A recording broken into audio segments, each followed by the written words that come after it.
Good morning. Can everyone in the back hear us okay? Todd is giving me the thumbs up sign, so we're good. All right, good morning and welcome to the 9th Annual Utility Summit. Welcome. I want to welcome all of you in person as well as those that are watching or participating virtually. A few housekeeping items before we get started. The restrooms. So the restrooms are behind this wall. So go out the door to my left, your right. Out the door, make a left, and then the restrooms are on the left in the hallway. In the back, go out the door, make a right, and they're on the right. So 2 locations. Deltec is a tobacco-free facility, so if you feel the need that you need to consume tobacco while you're here, you're going to have to go off campus to do so. PDH credit. Hopefully everyone signed in when you came in or when you arrived. So in order to get PDH credit, you'll need to sign in both this morning and this afternoon. Probably later this week, you'll get an evaluation form sent to you. You have to fill that out and submit that as well to get credit. We have a packed agenda today. I'll go through it real quickly, but we will have an opportunity for Q&A and for comments. So we do ask that if you have a comment or have a question, please raise your hand. Someone will come by with a microphone. We have 3 sets of microphones in the back. They'll come to you. That way everyone has the opportunity to hear your comment or your question. The Wi-Fi password, so if you need the password for Wi-Fi, it's right on the stand right here by the door, but it's also on the registration table as well. So just to give an overview of today, we have a packed agenda. We'll have a break around 9:30, 9:35-ish. Then we'll break for lunch from between 12 and 1. And then we'll resume at 1 o'clock with the remainder of the agenda, with a break somewhere in between 2 and 2:30, and then hoping to wrap up between 3 and 3:30. We hope that you find this informative, but this summit is only as good as the information and the participation that you all provide. So we're looking to have a great summit and some interaction with all of you. So before I ask the chief engineer to come up, I'm going to need some cooperation from all of you. So if you can indulge me for the next 2 or 3 minutes and stand. And what I'd like for each of you to do is to find 3 people that you don't know and introduce yourself. I'm going to take a play out of the playbook from most religious groups on Sunday. Find 3 people that you don't know, not your neighbor, and introduce yourself. Right. Did everyone have an opportunity to meet 2 or 3 different people or 2 new people? Awesome. So if I could have you return to your seats, please.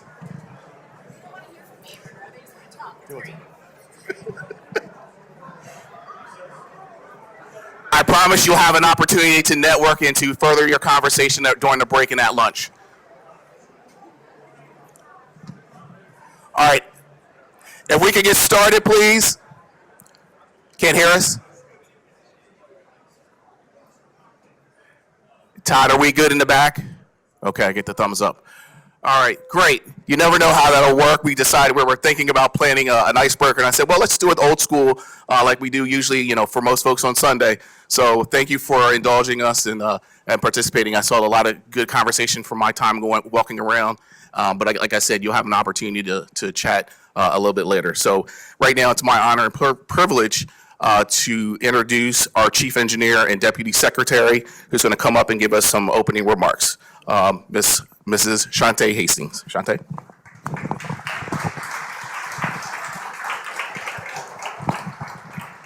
All right, hopefully that doesn't rub against my dress too much. I'm going to walk around a little bit today. Last week I got stuck at the podium, and that was silly. So good morning, everybody. Oh, guys. Let's try one more time. Good morning, everybody. Good morning. Oh, there we go. Y'all are ready. I love seeing you all networking. First thing in the morning, you were super chatty. I told Monroe, they don't want to hear from me. They just want to chat with each other. And that's really what this is all about. We need to collaborate. We need to cooperate. And so having these face-to-face interactions where we can just connect is really important, I think, to getting all of the work that we all need to get done.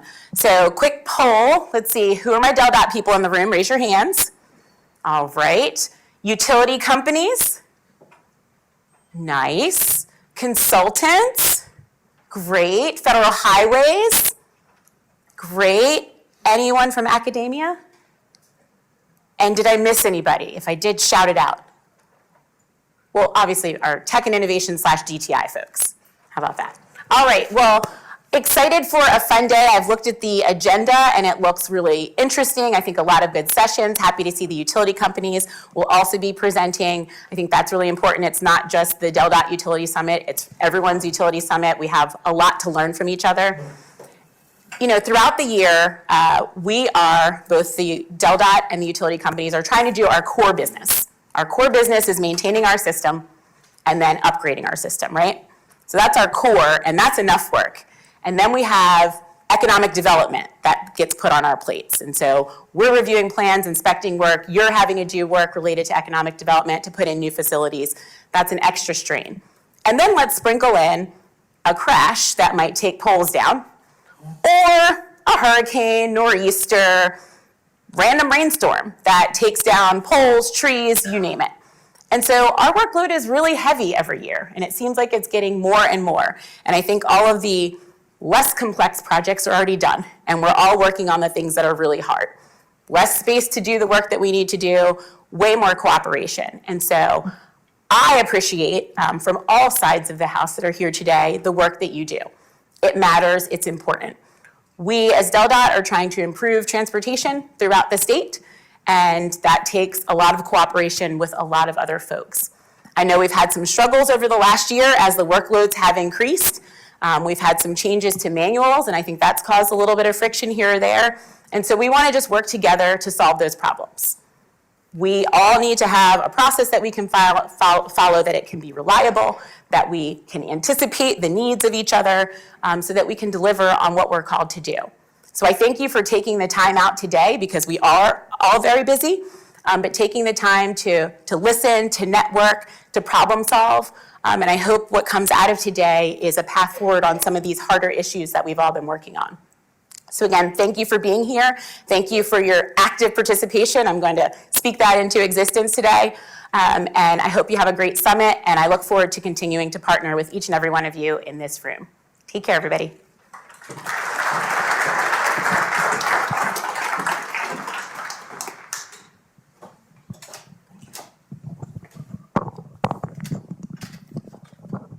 All right, thanks, Shantae. All right, next on our agenda is a presentation on the program forecast and the importance of planning. And here to do that is Maureen Kelly, who is our Deputy Director of Design for DelDOT. Maureen?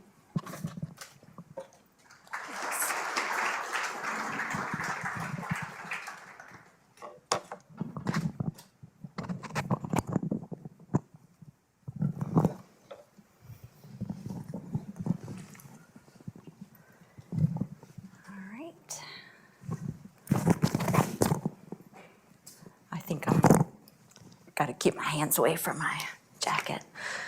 All right, good morning, everyone. I am here to give you guys a little taste of what our program's going to look like in the next few years. And I just want to thank my team for providing all the information for this. As you know, it's a lot of, there's going to be a couple slides here that we have included for a new corridor along 54. Not a new corridor, but new.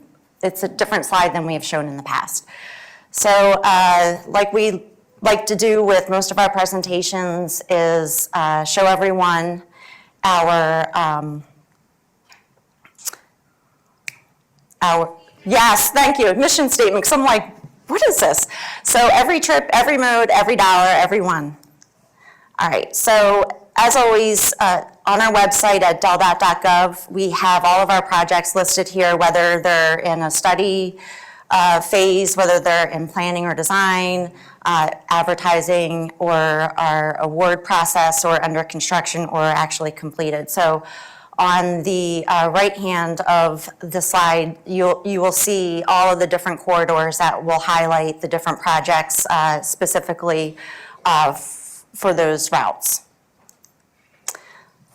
So moving on to Newcastle County. This one has been an active side in the past. As you can see, we still have some green on there. Those are our projects in the project development phase. Some of them are in the process of going to bid. For example, I don't think this pointer works, right? Or it's, yeah. All right, so in In the 95 area around the marsh, we have bridges 738 and 739 that are also combined with 719 and 720. Those are getting packaged. We're working out some language for the actual bid package, and so that all is looking to advertise in the near future. The one that we are working through the award process is I-295, so widening from 141 to 13. And then the other ones that we have on there are some bridge rehabs, and that's the number 18 and 19 on there. And just as a reminder, for the 95-896 project, we have a traffic impact area. So any work that is going to be performed in this area needs to have different approval, special approval from our chief engineer. All right, Route 1. Again, like the 95 slide, a lot of these things have either been completed or near completion, or obviously in the design process. We actually just put out an RFP for design services for the Route 1 widening in the area around 2 and 3 between 95 and 40. So that one's for the design services. And the 141 corridor, again, we have our long-term Tyler McConnell Bridge out there for our planned. It's still in our CTP. And then we have a rehab project around 2 and 141. That's still in design. Actually, the other thing I'd like to note on this is we do have, again, this is not a whole inclusive about all of our projects that we have. I'm just highlighting a few on the corridors. In the past, we haven't really talked a lot about the bridge projects. For this presentation, I did add a few bridges in there because they have some heavy coordination efforts that we need. For example, we have Bridge 1-185 on Oak Ridge Road. It's basically straight up from that completed, like the completed yellow circle. And there's a ton of different utilities that we need to coordinate with or have been in the coordination process, like Artesian, Delmarva Power Electric and Gas, Comcast Verizon, and Newcastle County. And the same thing with, there's 4 bridges over Hyde Run, approximately in the same area. Again, most of the same players are involved in that, and that's also a group of bridges along and in the area around that same, near the Oak Ridge Road.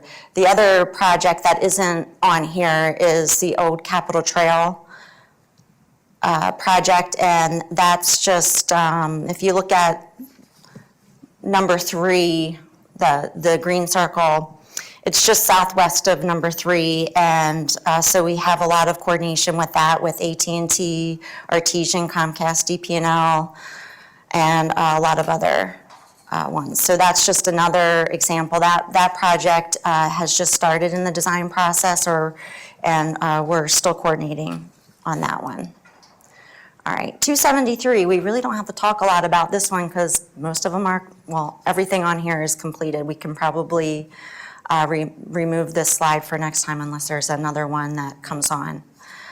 So one of the big things that most of you are probably are aware of or that we've been coordinating on is the South Bridge area project impact zone, as you can see on both of these slides. So in this area, there is a ton of projects going on, not only with DelDOT, but with utility companies and the city of Wilmington and other entities, some development. So there's basically over, as you can see from this very busy map, these basically highlight all the different types of projects that are in the area.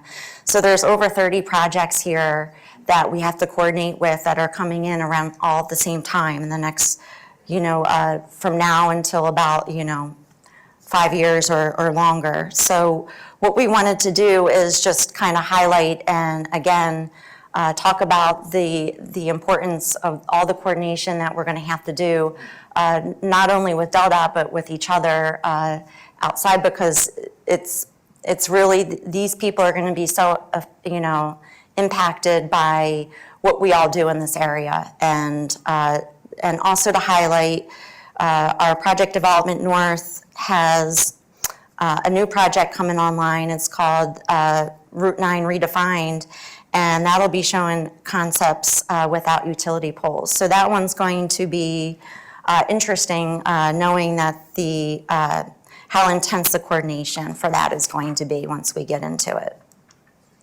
And this is just another area. I know that the slide's a little wonky. I just wanted to at least kind of give you guys an idea of it really going into the weeds on looking at the actual area in here. All right, Route 40. So there's some completed projects, as you can see, with the 40 and 7 and the 40 and 72 intersection projects. There are several that are still in the design process. The 40 and 7 interchange. We have the 40 widening from Salem Church to Walther Road. That one's looking to advertise this fall, and possibility of construction in 2025. In construction right now is the 72 widening project, and as you know, it's like the project that keeps on giving with utility issues during construction. And some of the other ones that we still have going on is the 40 and 896 interchange project. And we have the Route 4 widening from 896 to Elkton Road. And then we have a bridge replacement at number 8, which is 1-352, east and west replacement.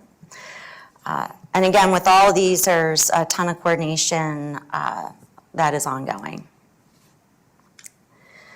299 projects, we have one that is still active. It's the 299 widening. We've actually just added some paving work to this from the railroad crossing to Catherine Street.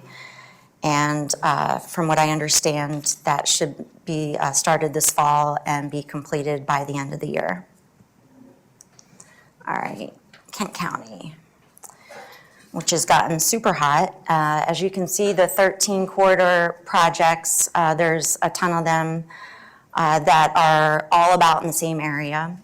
We have Bay Road at number 1 at the top is in a planned stage with the Martin Luther King Jr. Boulevard intersection improvements. And then we have a slew of projects that are south of Dover in the Camden area. So we have the 13 widening from Lockmeath to Punch and Run. We have the 2 bypass projects. East Camden bypass is actually advertised right now. West should be advertised later this spring or summer. And then we have the 13 widening from Walnut Shade to Lockmeath. And then we have a couple other projects that are off the alignment at Walnut Shade. And then we have up closer to, this is the one I think in Smyrna, right, Mike? So this one is a little north of here, and it's at 13 in Brentford and Big Oak.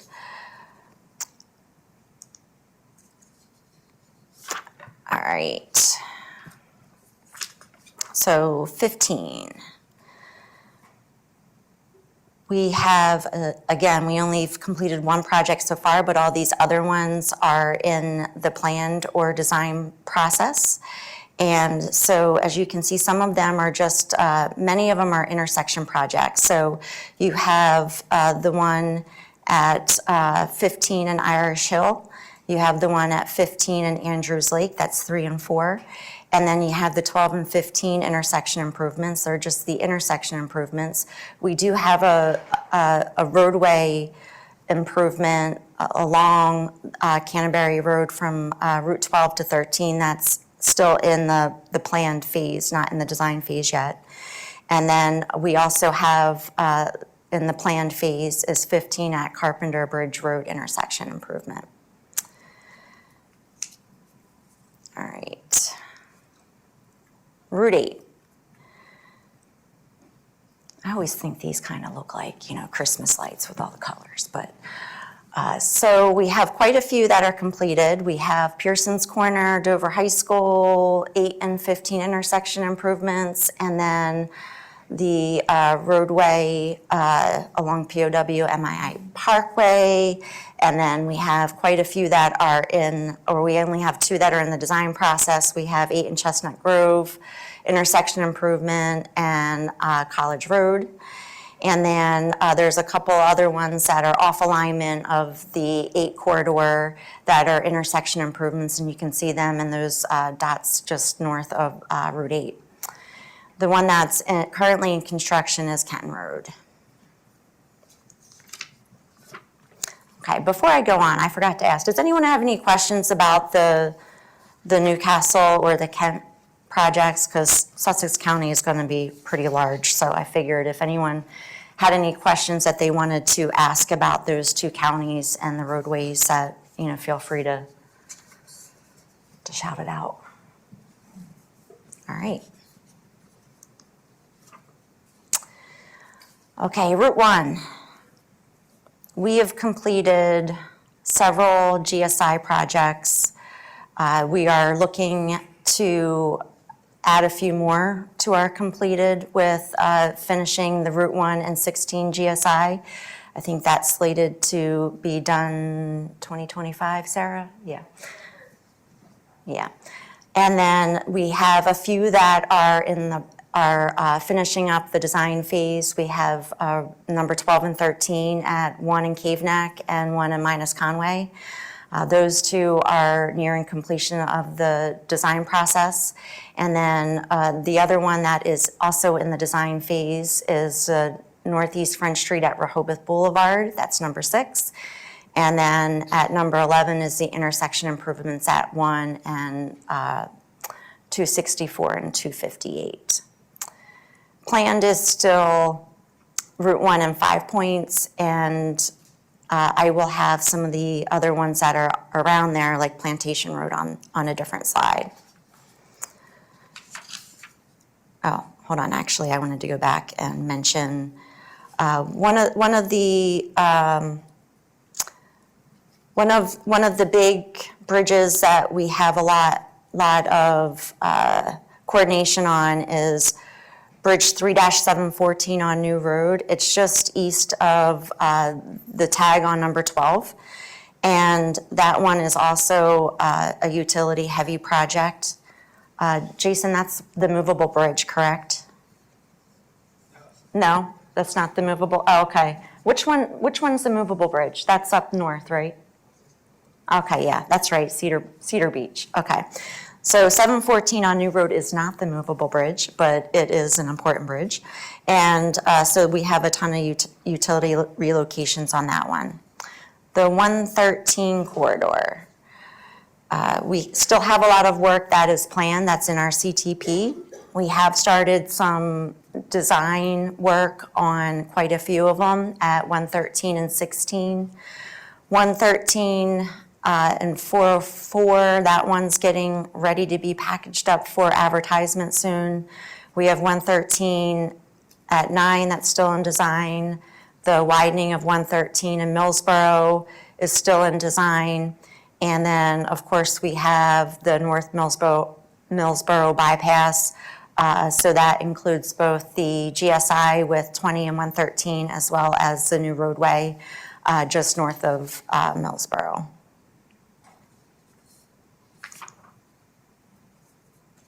All right, Route 9. So you can see that we have 6 of those major projects completed. We still have one that's in construction, the Park Ave relocation phase 1. Park Ave relocation phase 2 is, they're finalizing the design on that. And I believe that one will be, Brian, that one's going out pretty soon, right? Like August, yeah. So that one will be looking to advertise that in the fall. So just be on the lookout for that. And then we have 9, 10, 11 that are marked on here are all in the design process with the 9 widening from 1 to Old Mine Road. We had the realignment of Old Orchard and US 9 at Kings Highway, Dartmouth to Freeman. So to highlight on this is we have a lot of heavy involvement with utilities at the realignment of Old Orchard Road. And so that one is something that that I know that has been noted as it's one of our hot projects. All right, 24. A lot of construction that's ongoing on 24. We don't have, as you can see, there's nothing planned in design for the time being. There's some that are, that we have in terms of, that are in the design process that are off the alignment, like Route 5 at Hurdle Ditch Road, that intersection. We also have intersection improvements at Old Landing Road and Warrington Road, Airport Road extension, and we have the Plantation Road improvements. All right, this is the new slide that I was talking about. I had them put it together just because we have the CMGC project of 3-347, the Lighthouse Road project bridge there that I know that most of you are involved with working through our bridge design section. And then we have 2 that are planned. There's multimodal improvements along the whole corridor of 54. And then we have an intersection improvement at 54 at Hudson Road, and that's highlighted at number 1. So those projects are newer in the CTP this year. So I just wanted to give you guys an idea that they're like a multi-use path and projects of that nature along there. All right. Gosh, that didn't take too long. I'm sorry. Sorry, Monroe. It didn't take 40 some minutes. Is there any questions? I know there's a lot of information. Again, you can get, pardon me? Could you go a little bit more to that redefined or not? I can, but I'll have Matt Vincent do it. Yes, you gotta repeat. If you get Route, the mic. Route 9 redefined. They want to know more about that project. Matt. I think he needs the microphone. No, so what area Route 9 is it that you're looking?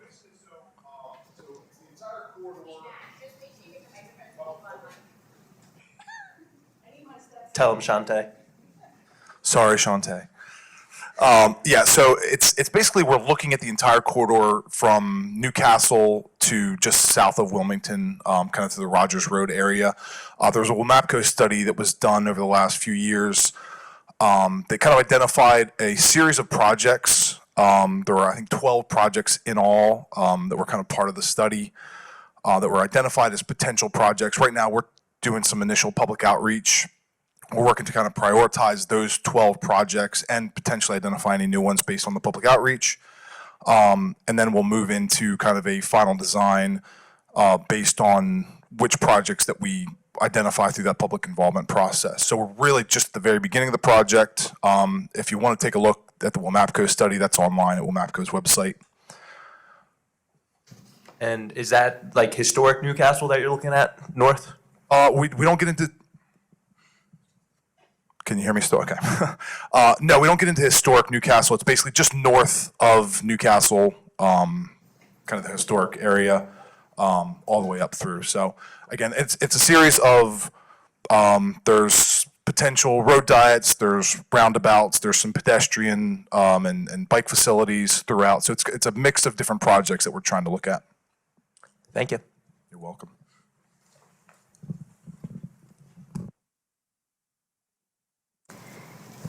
Anything else? All right, thank you.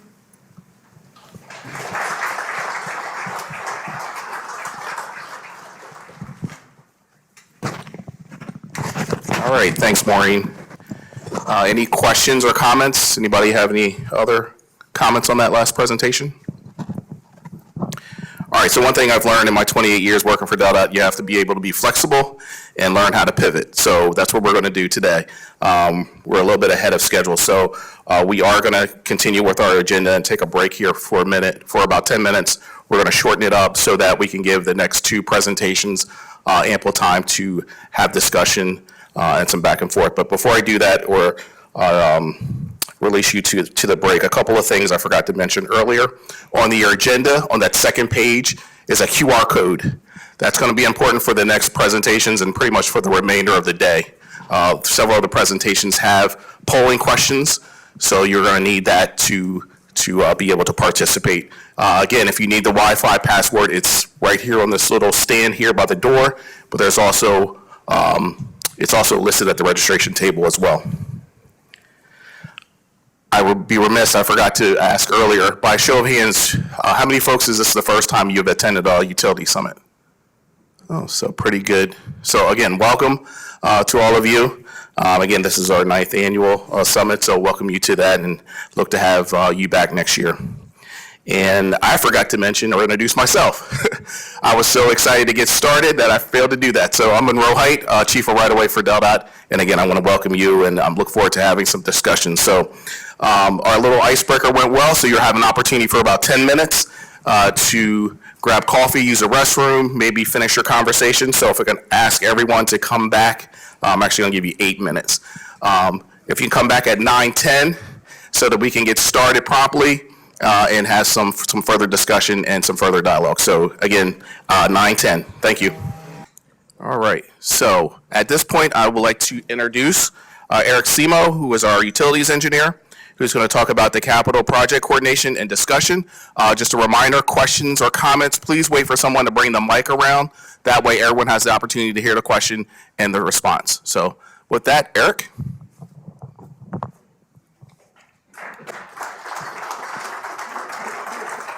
All right. Thank you, Monroe. Can everybody hear me okay? Okay. That wasn't really for you in the audience. That was more for the virtual folks. So thank you all for coming. This session we're going to try to do more of an open discussion. So like Monroe said, we're going to have a lot of poll everywhere questions to help spur things along. But what we really want to have is good verbal participation once we start getting into some of this stuff. So first, I thought maybe a high-level overview of our capital process would be good. Section 6 of our regulation walks you through what our standard capital process and the utility coordination associated with that is. One of the major goals is to get insight from companies early and often throughout the process. So we try to reach out very, very early on projects, but we need the feedback from the companies. We need to have the conversations. We need to understand where there's planned projects for the utility companies or where there's sensitive areas for the utility companies. We're trying to gather that as early as possible so that then we can take a harder look at our project before the design gets too far, right? So we need to keep working on that. We're not just looking for the existing utility information and reloads, but again, planned projects. Like, this is huge. We've had a number of projects over the last year where as we're going into construction, we're learning about planned utility projects. It's too late at that point. We need to know ahead of time so we can work on schedules and figure out how we can all work together. We need information on existing rights or easements, again, as early as possible in the process. So we try to share information when we come across it as part of our title searches or deed research. We show that information in our DelDOT plan set. We provide that information to utility companies, but really utility companies need to be doing their due diligence to understand where they have rights before our project comes into play, so then we can have conversations about what's reimbursable or not. The later we get into our design process, the harder it is for us to be able to work that out. at preliminary plans or after, we need relocation designs and an understanding of the right-of-way or easement area that you would need to accommodate that relocation. And I'm going to harp on preliminary plans. So at that stage, we need to have an understanding of what you would do if you had to relocate. So that then, again, we can try to plan for this. This is something, as the years go on, this is something that becomes kind of more of a struggle. Any utility work should abide by Section 4 of the utility regulation. So Section 4 is where we get into design requirements for utilities within DelDOT's right-of-way. There are response times that are outlined in the regulation. So again, in Section 6, it talks about our different design milestones, but there's response timeframes that utility companies are supposed to abide by, and there's also timeframes that DelDOT's supposed to abide by. Those were a hot topic of conversation a few years ago through the Utility Coordination Council, because originally it used to be 30 days for everything. Well, we've since adjusted those based on the insight we received through the Utility Coordination Council, so we need to abide by them.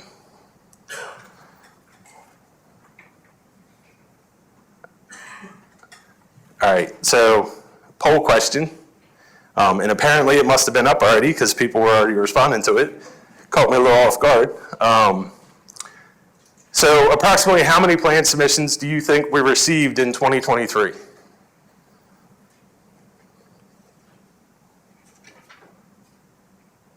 A lot of people going with the high number because it feels like that, right? We have a lot of work going on in design and in construction. All right, so the answer is B. Based on my numbers, going back through and looking at the different submissions that we've had, we sent out 180 plan submissions last year to the utility companies to review and provide insight on. So how many do you think we've had so far this year through February?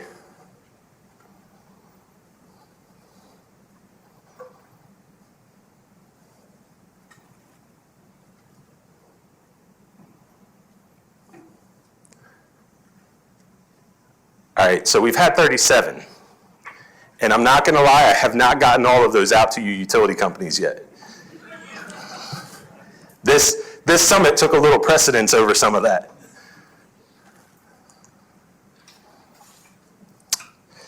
So which of the following best outlines our typical submission milestone process in design?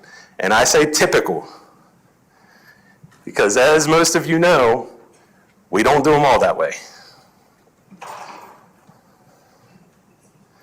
So I'm sure a lot of the designers and consultants in the room were the charge on this one, but the answer is C. So again, typically, we're looking at concept plans to survey plans. So survey plans is going to be pretty much existing conditions. We're looking for existing utility information, then preliminary plans. So that's going to be the first opportunity that you're really seeing what I'll call a proposed design, but there's a lot of the detailed information that isn't available yet. Then semi-final plans, that's when we're really giving you all the detailed information as part of the design. Final plans, and then we go into PS&E and advertise the project, then go into construction. So along the lines with that, what are the response timeframes under our current reg for utility companies to respond to each of the milestones? And I already gave some of this away a slide ago.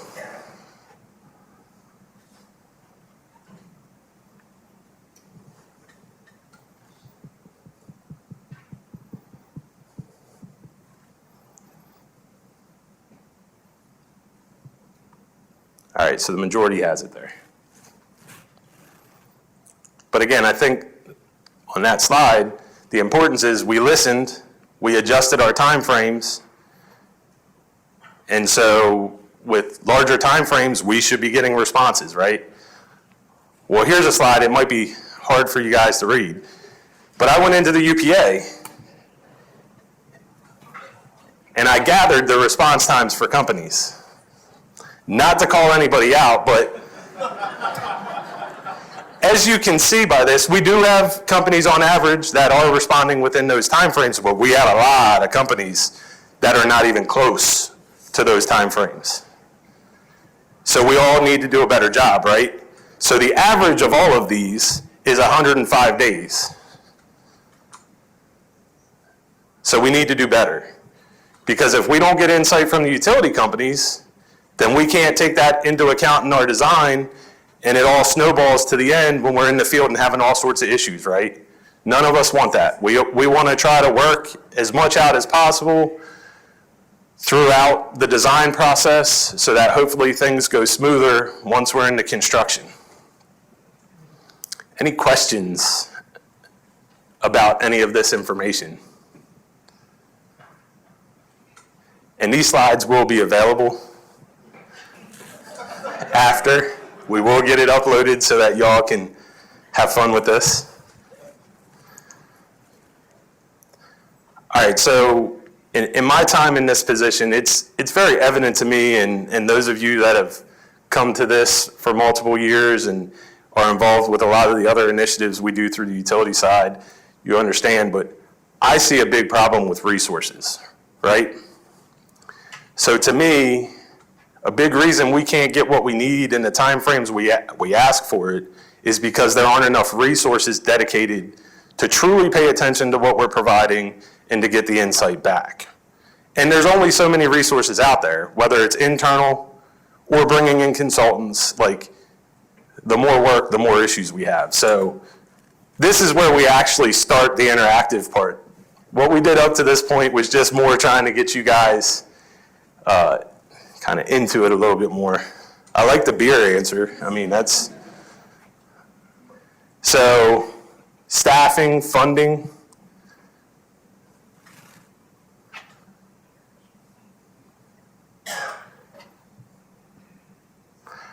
So what are the issues from a staffing standpoint? Who wants to talk a little bit more about this, and what can we do to try to spur something on from this side? Up here, Rich.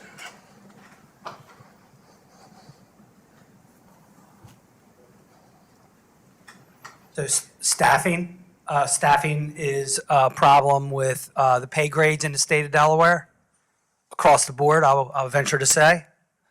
And the memo has been read but not listened to. Second thing is the availability of qualified applicants, as we all know that. But you're not gonna, you and I understand you operate out of Sussex, correct? So no, I'm out of Dover statewide. Okay. I see your name all over the place. I'm everywhere, baby. Okay. So, my theory is nobody's going to move down to the beach for the salaries that are being offered, period. So I can cry that from a mountaintop all I want, but until action happens, those cycle times will stay right where they're at. I don't know if anybody else has another opinion, but that's where I'm at. Any other insight or any other, anything anybody else is doing to try to help with this resource issue and specifically with staffing? If we're going to be quiet today, folks, it might be the first time utilities get done early.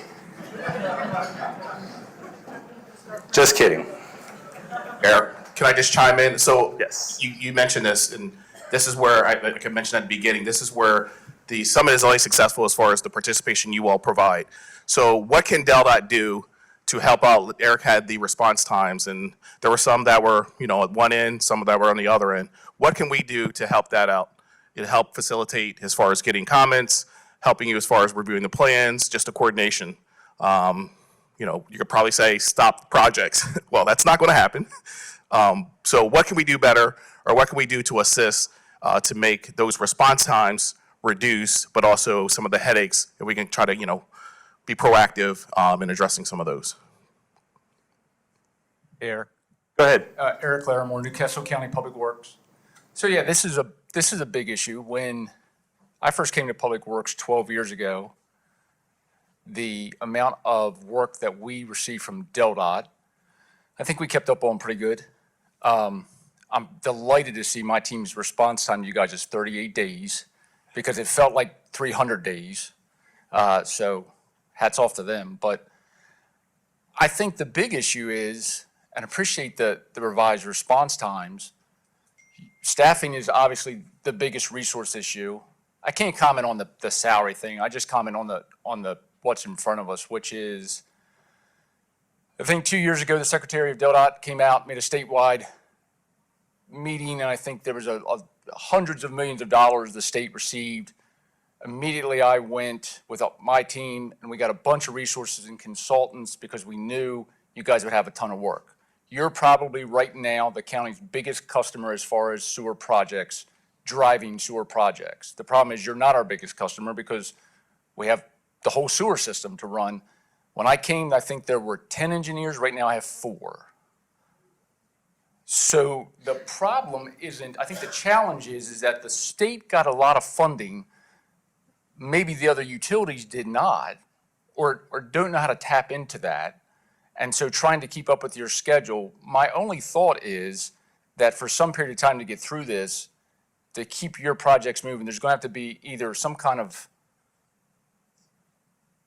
a thought about kind of changing your timelines, or working personally with DelDOT staff, dedicated one person to that utility as a way, almost like a coordinator back and forth, because when you don't have that one personal touch, and again, that's kind of thinking out loud, but that's the thing I think we're trying to do inside is find one person to deal with all your projects that you have for us in the county. And that person has 2 of the biggest projects we have in the county. Plus he's trying to manage all the DelDOT work. So it is a big challenge. Maybe that wasn't helpful, but just some insight back to you guys to know that, definitely that the reason staffing is probably the largest is because I think that is the biggest challenge right now. Thank you. Thanks, Eric. So, obviously, this isn't just utility companies, and it's not just utility company on the design side, it's also on the construction side, and whether it's in-house utility companies doing the work or getting contractors to do the work, we struggle with it, just trying to keep up with the pace. So any other thoughts, comments, questions, suggestions related? All right, so I'm going to stir up a hornet's nest.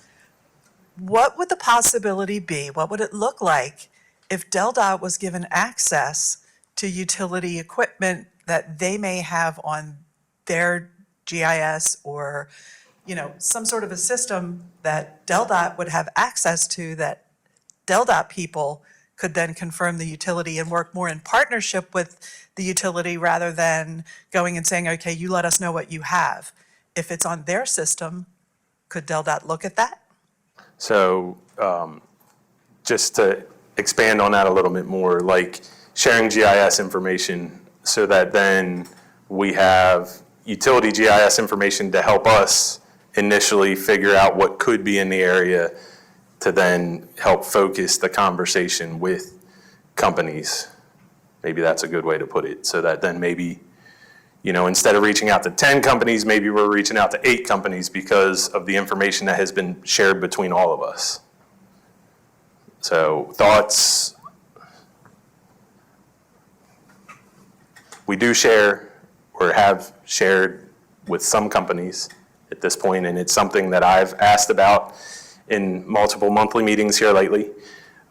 So it is of interest to us. It's just a matter of can we get there and how do we get there? But I'd be interested to hear utility insight because I know different companies have different opinions on what they're willing to share.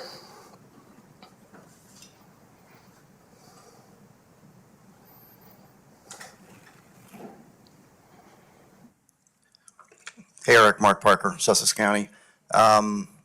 Sort of an offshoot of that question made me think of another one, but it's in the same bucket. Whatever happened with our SharePoint project markup and review collaborative effort? So the was started Bluebeam, the 2 Bluebeam years stuff. ago. Yep. Bluebeam, I'm sorry, yeah, Bluebeam. Is that dead on arrival, or is that still in the works? Yeah, so some of you may recall that really tied to our Utility Coordination Council effort, we've been talking about different technologies to help us on the coordination side with, coordinating our DelDOT projects. And one of the things we were testing was Bluebeam, and the opportunity to have PDF posted through Bluebeam and utility companies come log into that system to be able to provide insight directly back into that plan set through Bluebeam. It's something we use internally, so we were testing it out to see how it would work. And to be honest, Mark, some companies were able to get in and utilized it. Some companies were not able to get in because of issues on their side and IT-related items. So it didn't really go anywhere. We tested it out, but it doesn't seem like the answer, because if only some utilities can use it, it makes it difficult for us, because then we're talking about different interactions for different companies across the board. So, so it hadn't really gone anywhere other than the testing. So, but as we're continuing to look at technologies and what's available to help us on that side, we'll keep everybody in the loop. It's not an easy nut to crack. All right, so just looking at what folks are responding with, other than Chuck, but Chuck's the man. One of the things that was big for a little while and seems to have reduced was priority. So does anybody want to elaborate on that? All right, Eric, so while they're thinking of that, one thing that came to mind is, I go to the meetings, or haven't been to many of them recently, but when I go to the coordination meetings, a lot of times you as utility companies are like, well, we say that this is a priority, or this is a blitz, or this is an emergency, and trying to prioritize that the best way we can. We had an internal conference like this last week, and for my DelDOT colleagues that are here that attended, how do we internally decipher which one is actual priority, emergency, blitz? So I know Eric provides updates monthly as far as our projects, our schedule. What can we do to kind of help out with prioritizing the projects and what you need to do as far as trying to help you with those response times and that coordination? I'm just trying to kind of spur some conversation here. Nothing. Okay. So you are all experiencing what it feels like to be me. Reaching out sometimes and getting crickets. I know there's a lot of people that have a lot of stuff to say in this room. It's a shame that people aren't speaking up.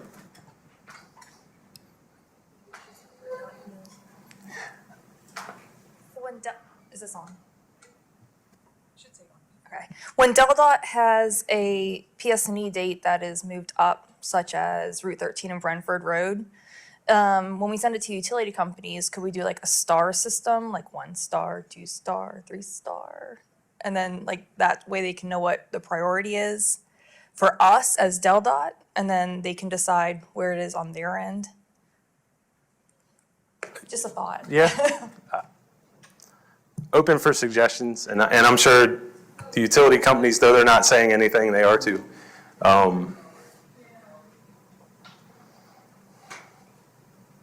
So I think part of the problem too is DelDOT's priorities are always changing. There's a job that's hot and heavy 1 month that will be kicked out 2 years the next, and another job will get pulled up into its place. So DelDOT's priorities on their projects are always changing. There's also like 1 or 2 people in the utility that's responsible for all of the projects. And let's just face it, if you have 10 projects, one priority for you guys might have another priority trump it. So it's a moving target for the utility in general. especially if there's like one person responsible for all of the territory for DelDOT. And Christy, since you were brave enough to take the mic, you may as well hold on to it because I have a question for you. So when that happens, what does that mean for the utility company? Like if we shift priorities and that project we've been saying for years is the highest priority now gets pushed out, the other ones that are less priority can just jump right in and keep rolling, right? At the utility company? So yes and no. There's budgets that we have to deal with. There's material ordering. One project might have material ordered while the other one doesn't. There's a lot internally to the utility that we have to take into account. So just having one project move out and the other project move in isn't as easy as it sounds. So it's nice on paper, but like when you actually get into the weeds and start trying to push and pull these projects, it's a little bit more difficult to the utility to pivot, especially like with Delmarva and the size of Exelon is. There's a lot of hoops to jump through, especially with the project, like the larger projects that are over $1 million. There's a whole approval process that we have to go through. So it's just not as easy as it sounds. I understand. Hey, Eric, also, just to comment on the staffing, we do have a lot of new people coming into the group. So maybe a training session or some information about, for example, we asked the question about what are the different stages of the project approval process for DelDOT. A training on that would probably be helpful for the new people. I know there's a system that everyone uses to keep track of projects and response times.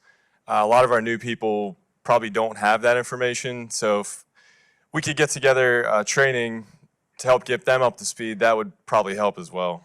Yeah, so we've been talking about doing a training for a number of months now, and I apologize that we haven't gotten that rolled out, but we are planning on offering training for any of the utility companies that want to have people attend.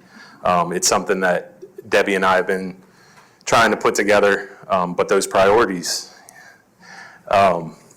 So we are getting to that, and we are actually working to create a formalized training program, but that is probably 1 to 2 years out still. But that formalized training program would then give the ability for us to bring in internal designers, consultants, construction staff, utility companies, so that we can go more into the weeds.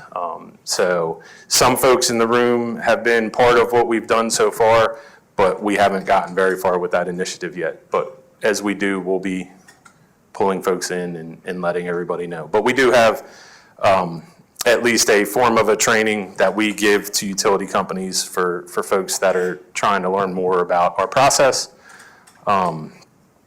So more to follow there.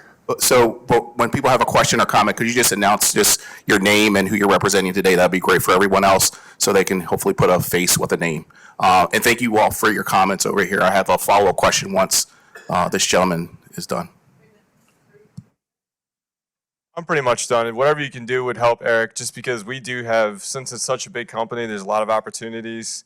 We have people that move to different groups on a pretty regular basis, so there are new people coming in and out that touch DelDOT projects frequently. So anything you can do to help with training them, getting them on board so we can meet your expectations would be appreciated. Sure. And keep in mind too, folks, that I'm one person and I don't have that many folks that work for me. So there's only so much we can do as well. And we love our consulting partners, but there's only so much that they can do as well. So we will definitely work on that and do the best we can to help out. So at any point, if there's questions, reach out while we're in the midst of trying to get the training scheduled, and we'll do the best we can to help keep things moving. So, sorry, I knew that there was other questions. Mark. Mark Parker, Sussex County again. Eric, one of the challenges, this is wrapping back to project prioritization issue. One of the challenges we face, it seems like it's been on an increase in the county down south, is what we would call like one-off projects, where they may be a design build, it may be a maintenance project, but we really, they're not something that we get a heads up on, and we get an email. Oftentimes, they don't follow the typical submission stage, not even close. A lot of times, they're outside of the UPA, and it's, we get this email asking for information and feedback, a week, 2 weeks, something like that, and then we have to dovetail our resources and our reaction time into our current workload, the workload involving the state. We have other workload, as you realize, and that can result in challenges for us, because those seem to be very important on the state end because they're a high priority, but we don't really get a heads up, and then it just increases our burden and our turnaround time. So I realize you're always going to have those, but I just wanted to mention that's a challenge on our end, and it seems to be on the rise lately. Yeah, so we've talked about those a lot, and there's a lot of other folks that'll agree with you. And while I'm up here talking about this stuff, just realize that some of these are challenges that we internally are trying to tackle as well. But yes, as time goes on, it seems like we have more and more projects that just pop up as a single plan submission that is needed 2 weeks later, and sorry, so I don't have any good insight there. Anybody else, at least from the DelDOT side, if you want to chime in, but what we do is as soon as that comes on our radar, we're getting it out to companies, right?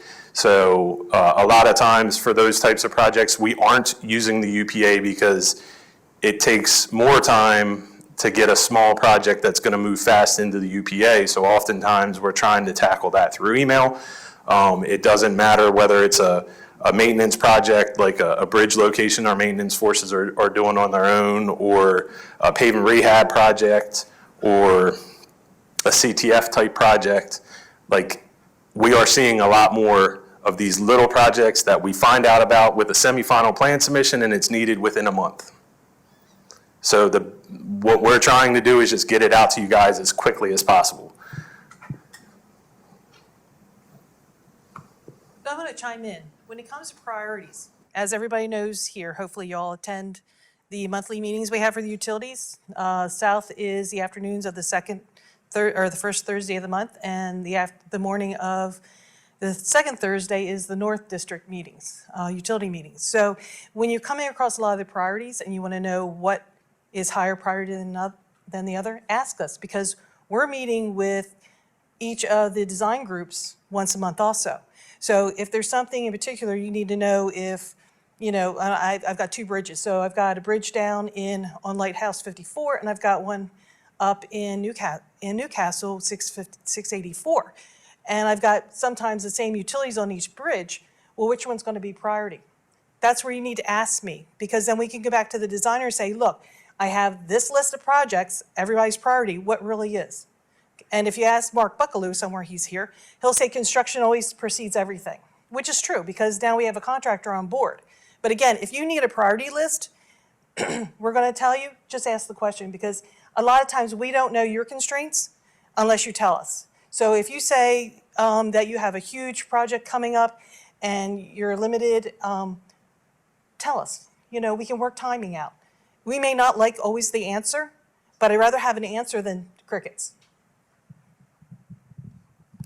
Yeah, so depending on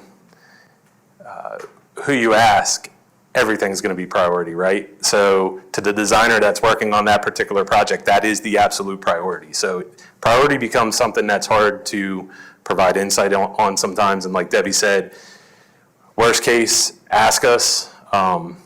We'll provide the best direction we can. And I'll tell you, I'm guilty of saying, well, don't worry about that one right now. Let's focus on this one. And if the designer found out about that, they wouldn't like me very much. But that's the reality that we're in, right? Like, we have at the utility companies sometimes one person that's dealing with all the projects across the state. So that one person can't dedicate their time to all the projects that are priority. So please don't overwhelm me, but we can work through those priorities. Just ask the questions and we'll provide insight. But not to the point where I'm going to be giving each company an update on priorities for every project for every month of the year. Like, I don't have that much time, sorry. So, Jason, I think you got the microphone next. Yeah, good morning, Eric. Doing a fine job up there, buddy.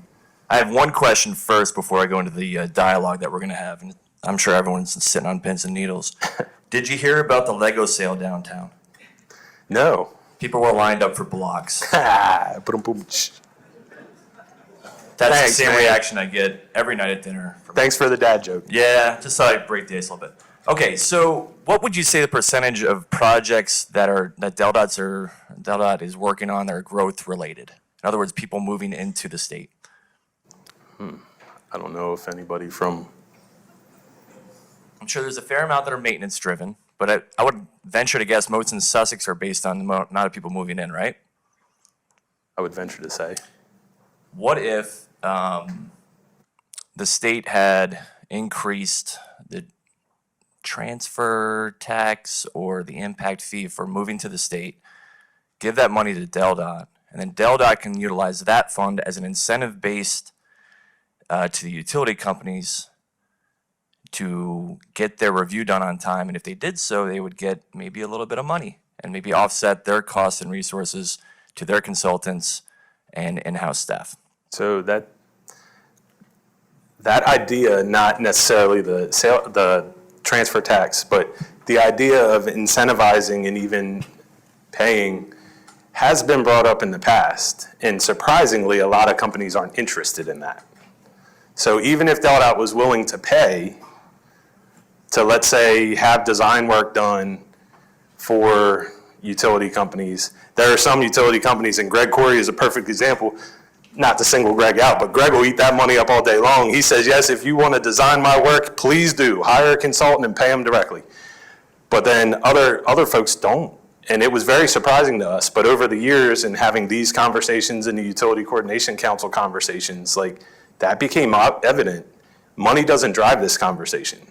Like if folks could see behind the curtains with all the different utility companies and see how much money utility companies are potentially leaving on the table based on, our laws for reimbursement, you'd be shocked. Like a lot of companies just don't care. It's interesting. So I don't think I introduced myself. Jason Lyon, City of Dover. Man. That's an interesting counter. I would state that, speaking with a lot of colleagues in this utility game, that it's really difficult to find engineers for the salaries that we provide. And I don't know the economics of it, if this even were to work, but that would certainly help us on a municipal level offset some of our shortfalls with what we can offer folks if we have another revenue source. But okay, I'm glad that it's been thought about at least. Thank you. Yeah, and just so folks know, in case you didn't, municipalities, it's a whole different animal, right? So Delaware law, the way DelDOT interacts and pays or for lack of a better term, eats the costs associated with municipalities. It's much different versus how we interact with what I'll call public utilities, the Delmarvas, the DECs, the Verizons of the world. So in a municipal setting, DelDOT has a lot more responsibility to the impacts, so.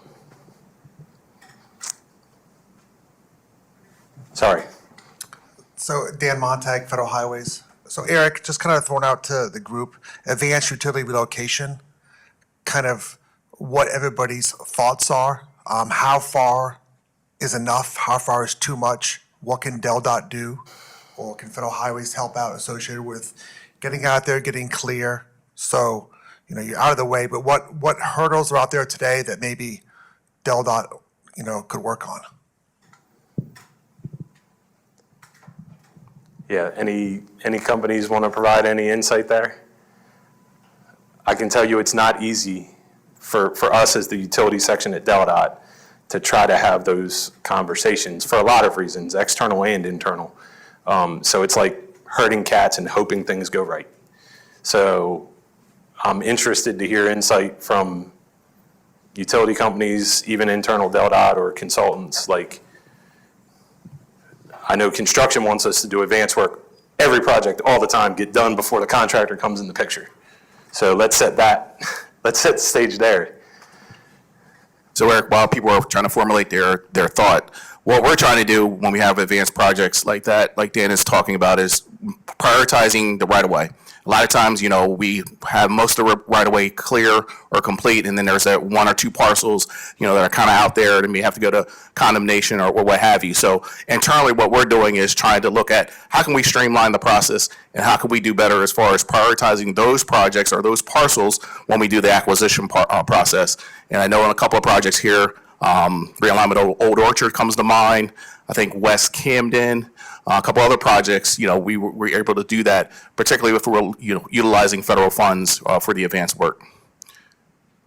Yeah, and it becomes hard, right? So we have to work with the utility companies to figure out what the impacts are and what that relocation looks like.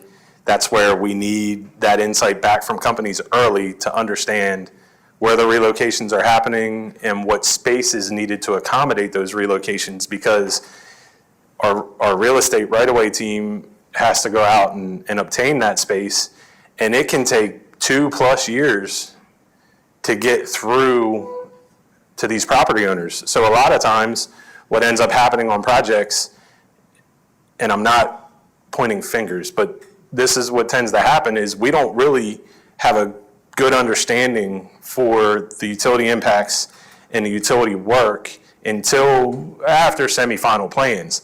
Well, at that point, it's already been given to our real estate section to go out and start talking to property owners.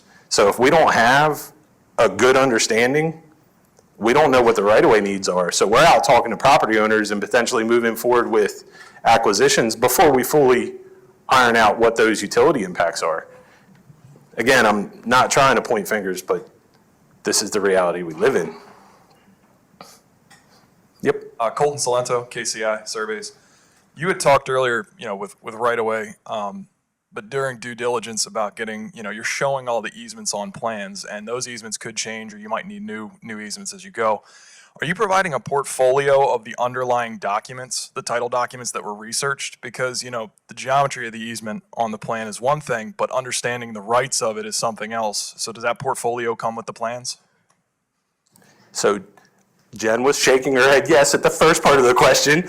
I don't know the answer to the second part of that question. I don't know if anybody from our team support side can answer or even design. And I will tell you that there's a difference of opinion in some cases when we find utility easements. When we read that easement, we think it's a blanket easement, but then you go to the utility company and their answer is it may not be. Right. So, KCI as consultants, because, our SUE and our survey work hand in hand. If we had those documents to vet and to look at from in the first place, we would be able to help with that process and speed things up. Yeah, so a lot of what we rely on is what is obtained through the research done for the design project itself. Like, we don't get information directly from utility companies saying, hey, I have easements out here, here's copies. That hardly ever happens. It does happen, but usually if that happens, it's gonna be like transmission. So usually whatever it is what has been obtained through our project team, whether it's a consultant design team or our in-house folks early in the project, so. I think it goes along with, being able to access the GIS databases. It's the same thing. As long as, the more information is shared with the overall team and the less walls there are in information for the overall team, the faster it's gonna go. So to follow up on that, a lot of times we have or may not have that information when we're out working with the property owners as far as doing the acquisition. And then we're coordinating with the property owner, and then, almost at a time where we're negotiating, we'll find an easement, we'll have to go back and provide that or make changes, making a right-of-way revision to accommodate that as far as our plan set. But once our acquisitions are done, we are recording them in the respective counties, including with the final right-of-way plan.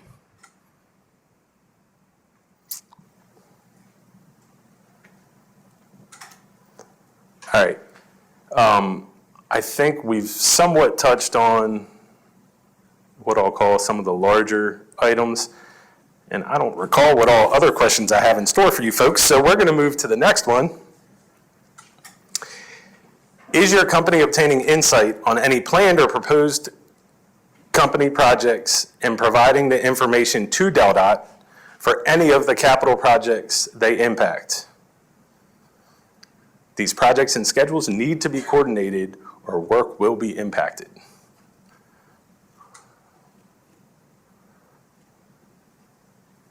So, again, I put this in here and I touched on it earlier, but I put this in here just to push the importance of the utility companies to share with us throughout the life of a project what work. It doesn't matter if it's service work or a full-blown new project. We need to know what's going to happen in that project area for a lot of different reasons. But coordination is crucial. It's not just us coordinating the project with you. We need that feedback of anything that might be outside of the impacts from our project. Good news is the majority says yes. So what are the challenges with trying to coordinate the planned work on the utility side? Obviously, I'm not a small guy, so I'm taking a lot of heat up here and usually do for the DelDOT side, but it's not just DelDOT. Like, what about from the utility company side? Because a lot of the stuff that gets said about DelDOT and where we're at with our projects and how we struggle with priorities and all that stuff, the same can be said for the utility companies. We all have to look in the mirror, so. It's always Chuck's fault, so I get that one. The man, the myth, the legend. So timing seems to be the big one. So anybody want to elaborate on that? Because that was the same thing that was said on the resource slide and schedules.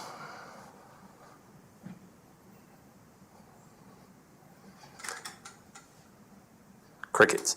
So to me, it seems like some of those items that were big on the resource side and that as part of that conversation again came up related to the DelDOT projects are the same issues on the utility side with the utility projects. Is that a fair assessment? Man, I'm not even getting like head nods or anything. You can play both sides here, man. DelDOT. Justin Houshmit, Delmarva Power, transmission specifically.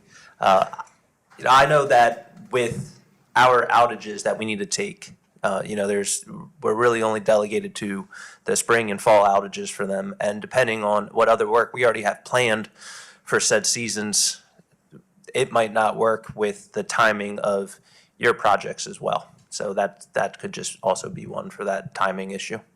Yeah, and obviously, things are a much higher level when we start talking about transmission.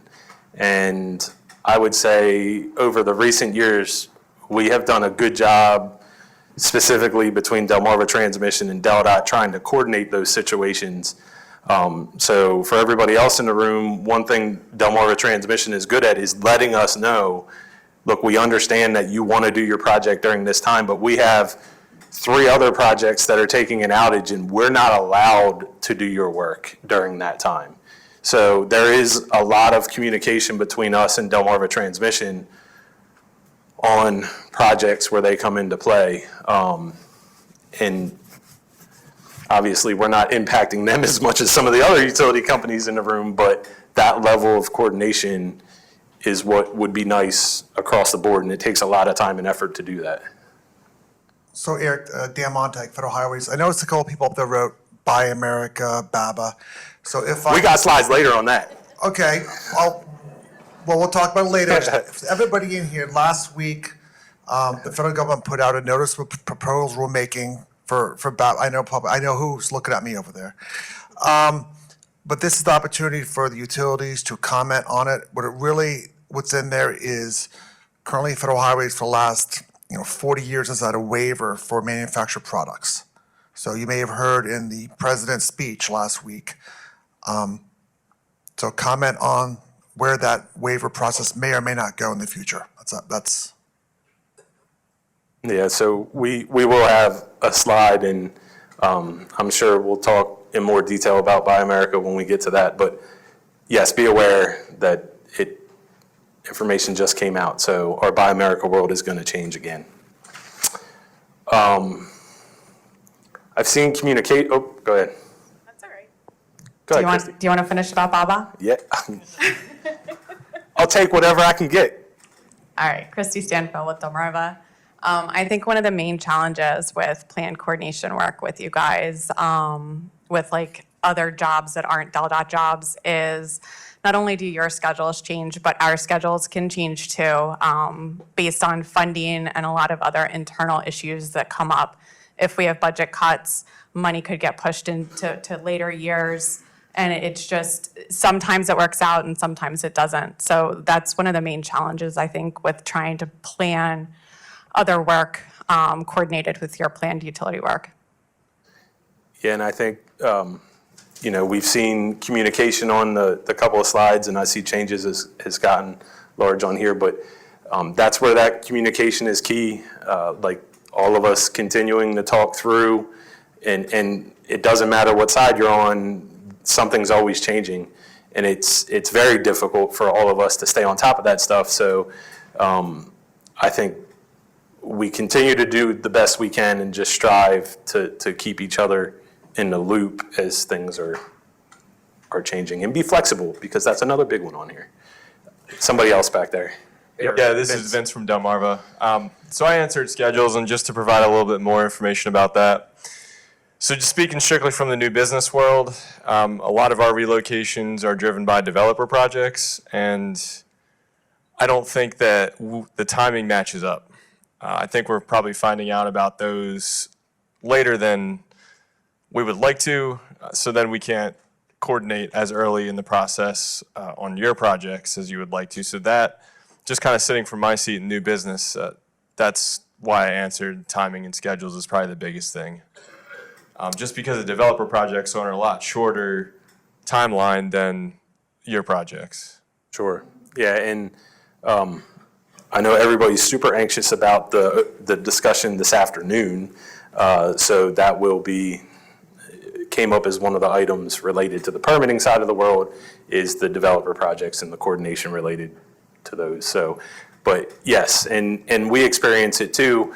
I'm sure anybody from our design side and our consulting side will tell you that there's a lot of projects that we do that end up having developer-related impacts on them, and trying to coordinate that can be fun. Is there anything we can do to help with that? I know obviously communication's often open and often. Is there anything, I'm looking like to the Delmarva folks, since you all responded back, particularly with schedules.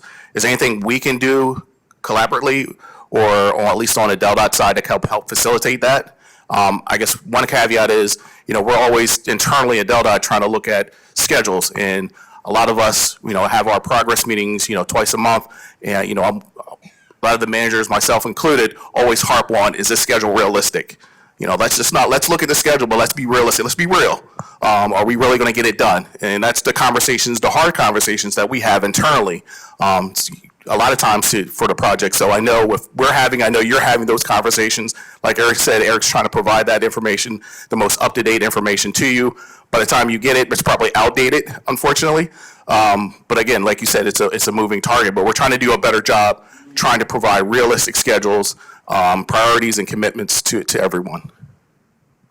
Yeah, and I think part of that too, from a utility company standpoint, if you are learning about those developer projects or your own internal projects or whatever it may be, bringing it up, and even for our DelDOT projects, the earlier we understand the potential impacts, and whether it be, hey, this work's going to require an outage, we can't take outages during this time of year, or whatever it may be.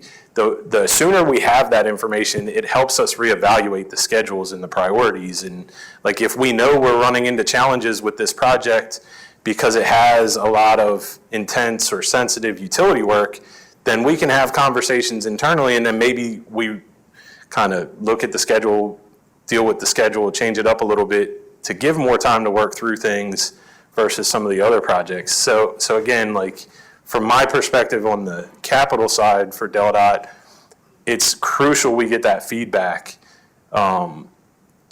Even if you don't know exactly what the design's gonna be on something, it's better for us to have like a 30% answer versus no answer at all. And a lot of times, because people don't know yet, they just wanna say, well, we can't give you anything. We need something. Something helps us have a conversation which could help adjust some of these pain points for everybody.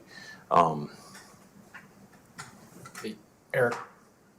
This Sorry. is Eric Larimore, again, Newcastle County. So just following up on the thought from Delmarva, I think I know the answer, but I have a question. Is the first time generally your Del Dot projects are coming out to us, is it that survey level on the UPA in general? Is that the first time we're really seeing it? I would say the majority of the time, yes. Okay, so I think what I'm hearing, and I don't think there's time to affect anything Marine put up earlier, but it sounds like to me what would help is when you think about right-of-way changes in design, if you come to me and say, we've got a project we need to do, your sewer's in the way, it's going to take me a year to convince, even to get the budget. It sounds like what you need, we need to start exploring is a longer planning period, because the more we can plan, the easier it is to execute all the other stages later on. Right. So I just threw out a suggestion that maybe there's an additional time period of planning.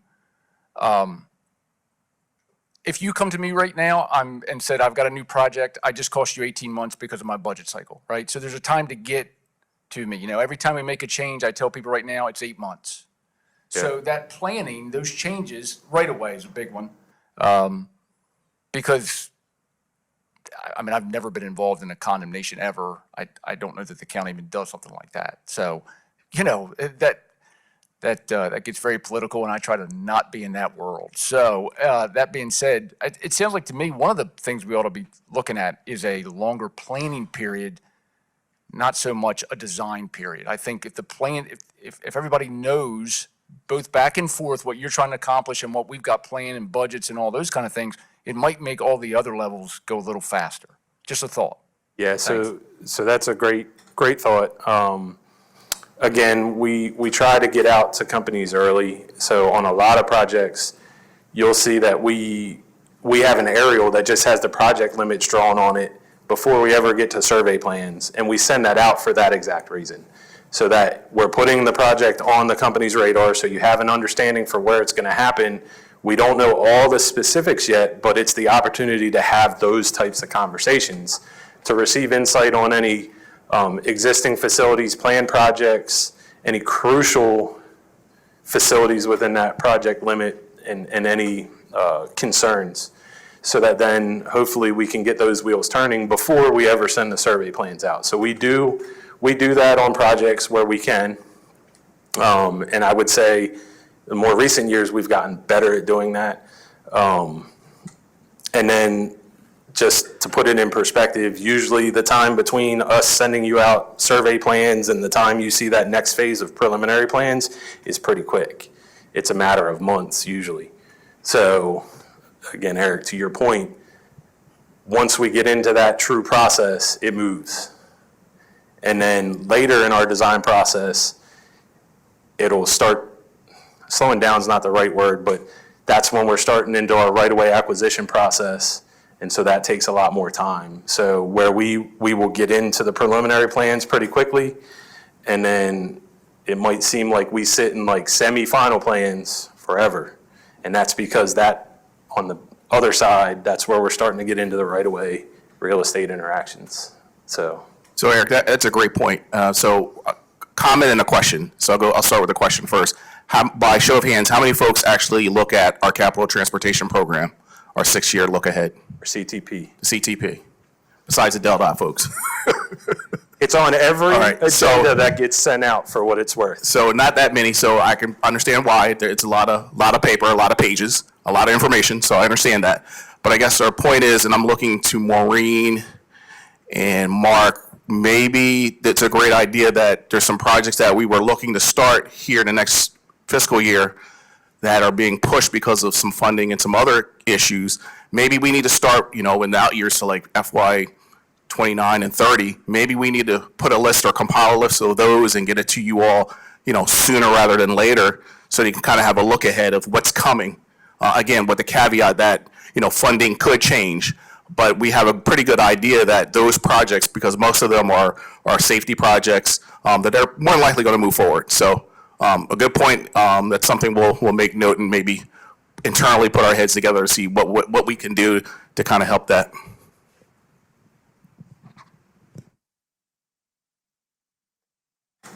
Any other thoughts? Okay.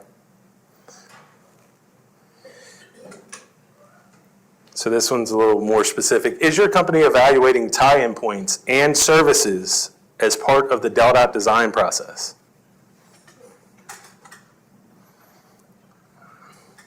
Services is something that always comes back to bite us.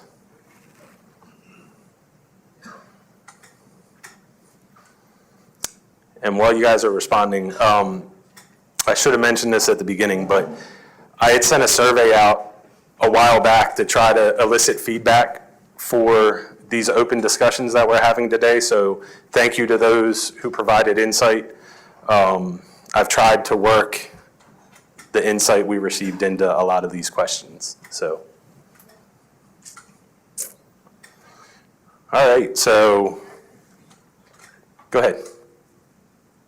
What is the utility's point of, Chuck Ferguson with GPI. What is the utility's point of view? And I don't want to say, but what is the distraction from doing joint trench work on projects? That would work with the tie-in points as well, but it would also accelerate the speed of construction. And because of the amount of right-of-way that we can, or that DelDOT can or cannot acquire, would probably simplify part of the process.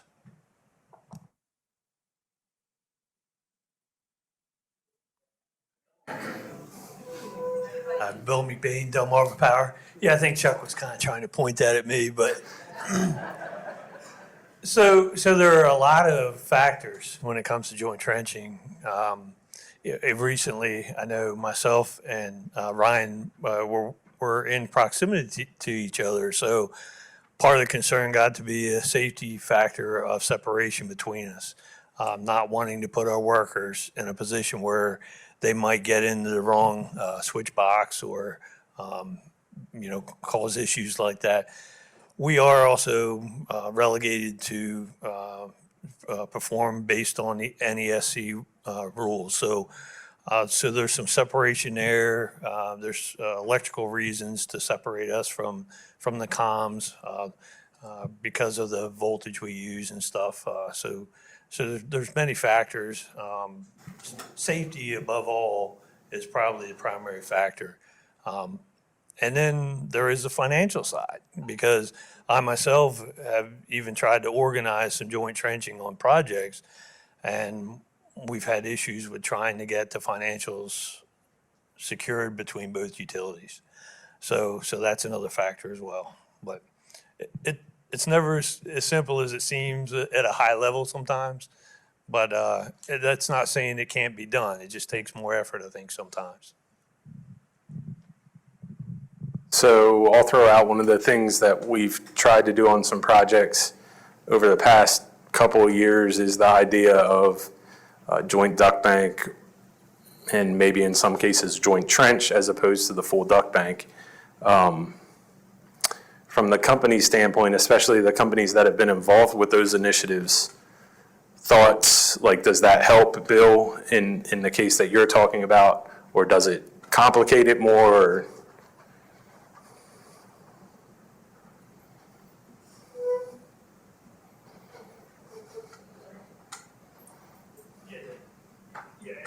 I mean, I think all the coordination part helps from DelDOT, and I think that's a part of every project, right? We don't expect to try to just work between the utilities alone. There is that mediator factor that's beneficial too as well. And as well, you may have assets or resources to things that could help all of us, that we can't necessarily get by ourselves. So, yep. Yeah, so, so we have utilized that on projects, several projects, and I would say it has seemed to be successful. There's a lot that goes into those coordination efforts, and we've had a lot of folks in the field trying to help make sure things go the way they're supposed to go. But it has seemed to be a success story. I mean, I'm not a utility, so again, that's why I was hoping the folks that have been involved with that from the utility side would provide feedback. But I can say from my perspective, I see the value in it. So it's something that we've talked about on more projects more regularly. But in order to do that, it all stems back to needing insight very early. The earlier we know, the earlier we can plan and get stuff rolling, because ultimately, if DelDOT's contractor is going to do work, whether it's a joint trench or whatever, or even supplying MOT or clearing, we have to figure a lot of things out on the DelDOT side in order to make that happen. So I'd welcome any additional thoughts or insight on the duct bank or joint trench side.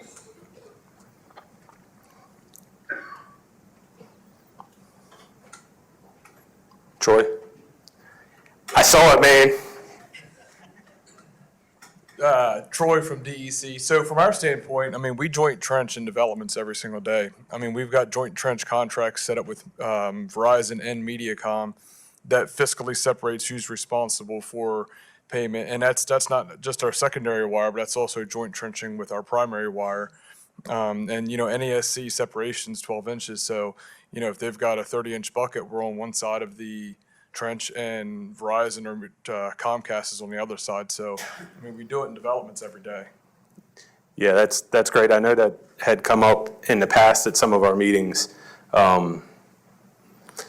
For whatever reason, it just doesn't seem to come into play when we're out in the state right away. Like, I don't know why, to Chuck's point, no companies are volunteering to utilize that same type of situation that you would inside subdivisions regularly. So, but it could be useful. The only way we've had success in doing that, aside from some one-offs between certain companies, usually is if DelDOT utilizes our contractor to take the lead.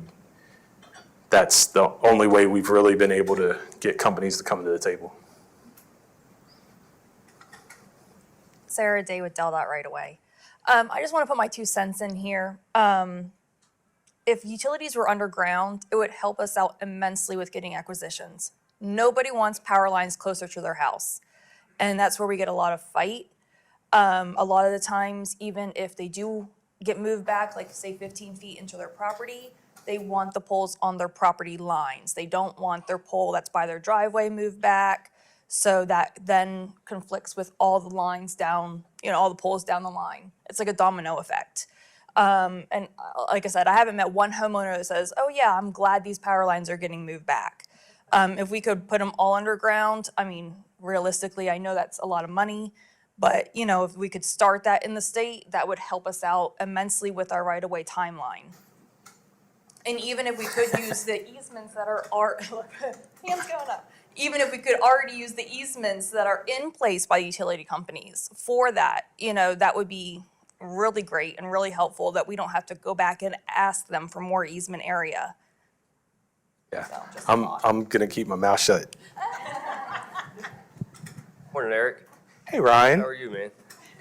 Hey, so yeah, we would be more than happy to go underground if we would be reimbursed for that work. Because it is expensive, so if you guys paid us to do it, we do it on every project.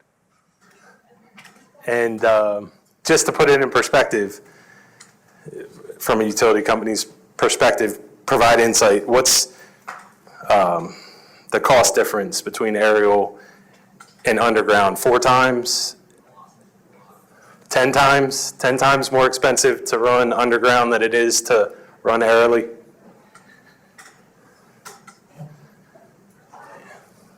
So before we leave that, So obviously, from DelDOT's standpoint, we're very concerned with the traveling public and how they interact with the road network and everything within the right-of-way. And poles are one of those things that people like to hit, so. Debbie's pointing at somebody. Oh, no, hey. Hey, Noel from Comcast in Newcastle. I was just going to mention, there is a slight difference from going underground in a joint trench in a subdivision where there's little upgrade that's going to be needed than when that infrastructure is on a roadway where there's a lot of potential. That's what's going on now since COVID especially. There's a lot of upgrade and additional infrastructure that's being putting in. So if there was a duck bank, there would need to be enough spare if that was the case, or other, potential. That joint trench is going to be, if it's not stacked for depth, it's going to have to be enough for just to accommodate anything future. I just wanted to throw that in. Right. Yeah, and one of the things that always seems to become a challenge once you start talking about underground is the amount of space. So realistically speaking, if we couldn't do a duct bank type installation, the amount of space, whether it's internal company policy or like other regulations, that what dictates how far the companies have to be separated by each other, you start taking up a lot more space that way. So that is the other challenge.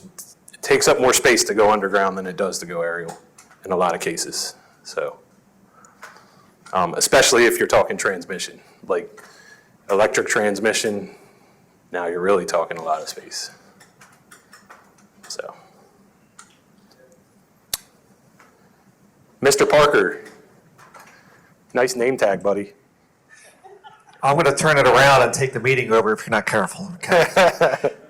I'm speaking this afternoon. They forgot to register me. I think I goofed on my end, so I ended up with Shantae's name tag, and they turned it around. So if things get dicey, I'm taking on a new role. In all seriousness, obviously, we're not going to have the conversation about joint trench for transmission pipeline. But the one thing I did want to speak to you asked about tie-in points. It's imperative for, I think, transmission, whether it's, you heard a little bit about electric and certainly for gas. Our means and methods for pipeline installation far often exceed, we're not able to squeeze off pipe. We don't have, we're 5 miles in between valves. It could be a long distance from a compressor station, what have you. So to get in early is imperative for us. And so a lot of times we're that proactive, and I encourage companies to get there, because if we're not there, you mentioned about getting to semifinal plan level and right away being complete. If I'm missing the boat on MOT or needs or installation means and methods, I got an 800-foot string and it's beyond the limit of construction. I'm in deep trouble because I need additional permits, our NEPA process, DelDOT coordination right away, MOT, et cetera. And the department typically will work with us early on. I've got caught and missed the boat and had to wait and deal with a lot of issues on the permitting side too. So you raised the point about evaluating tie-in points and services, but it's also that limited construction and permitting needs that go beyond the department's abilities. And if it's time frame, then any dollars go out the door too. Right. So that's an important point is that companies need to evaluate what other permits are needed for them to perform their work. Like from an environmental standpoint, DelDOT will only permit what DelDOT's contractor is going to do. So if we're putting conduit in the ground for a utility company, we're going to permit that conduit installation if it's needed, but we're not going to permit any of the other work that our contractor is not doing for your company. Because it's based on the activities, the permitting is based on the activities. So I know we've talked about that off and on over the years, but everybody needs to remember that because it has come up to bite us, and it can get confusing. In some cases, if we were proposing to do work and something changed and now the utility company is going to go out and do it on their own, well, guess what? We don't have a permit for you because you're working on your own. So now you need to do the permitting required to perform that work.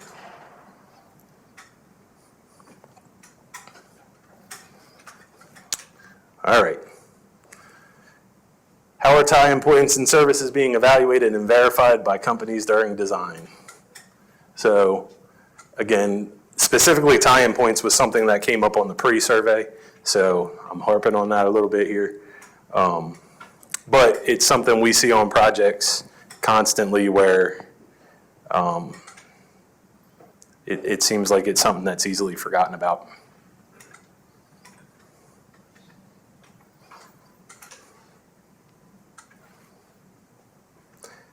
So I know it's probably two different answers, but the detailed review, again, like I can't stress enough, from a company perspective, folks really have to dig into all the plan sets that they get from us to understand what's going on and how that impacts the facilities.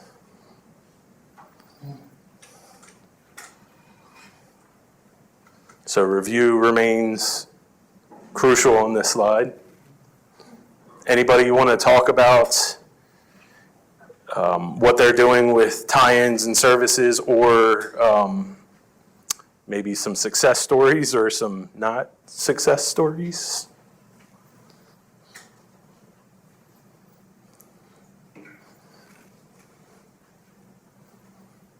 As-built. As-built would be awesome.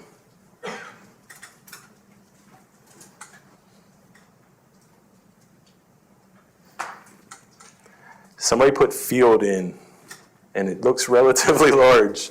So can somebody elaborate there? I don't know where that's trying to go.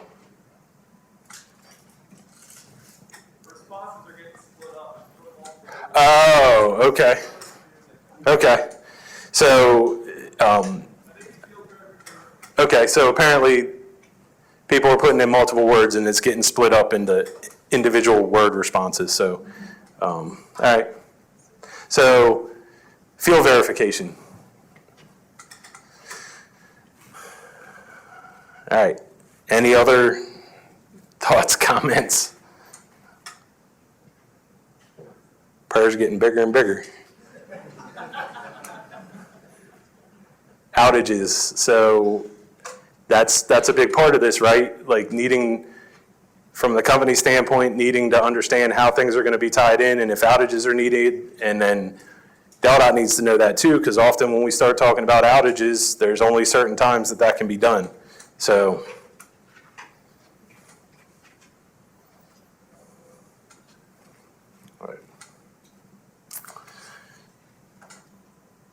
So throughout the coordination process, DelDOT needs to understand anticipated schedules and restrictions so utility relocation and project construction bar charts are kept up to date.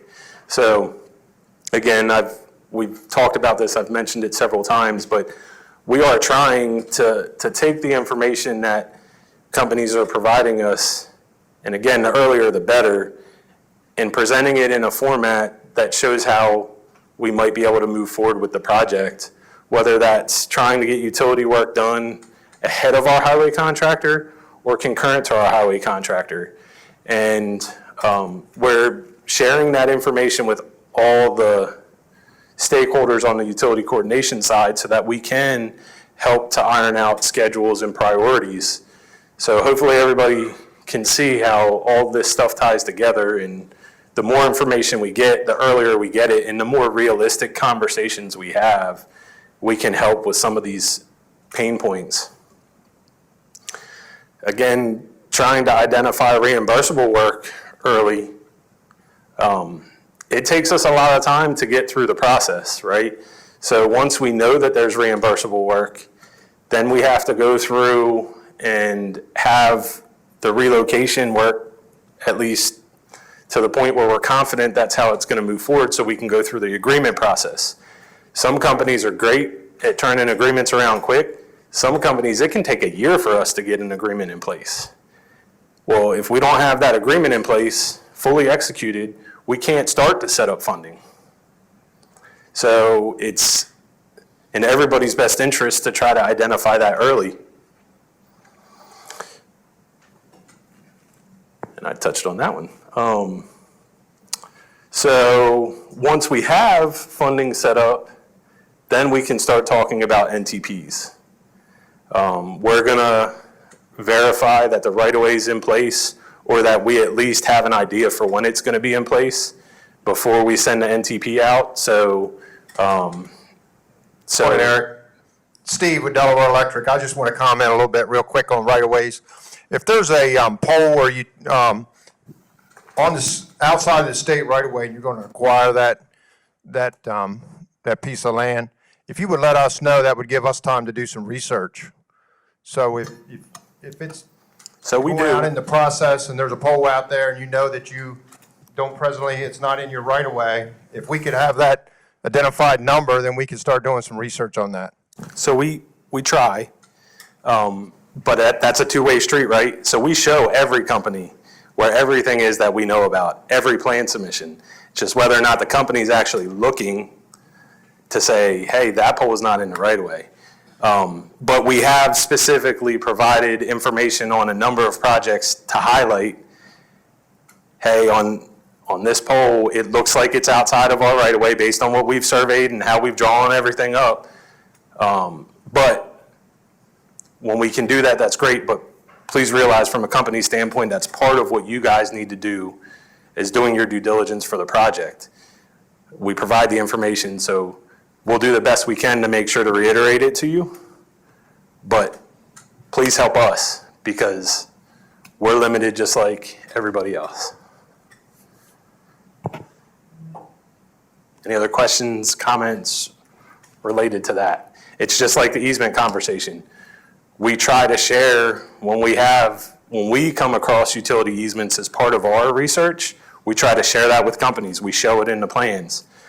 But companies should really be doing the due diligence on their own early in the process to identify any easements they may have in the area without DelDOT having to provide that. We do it to help move things along.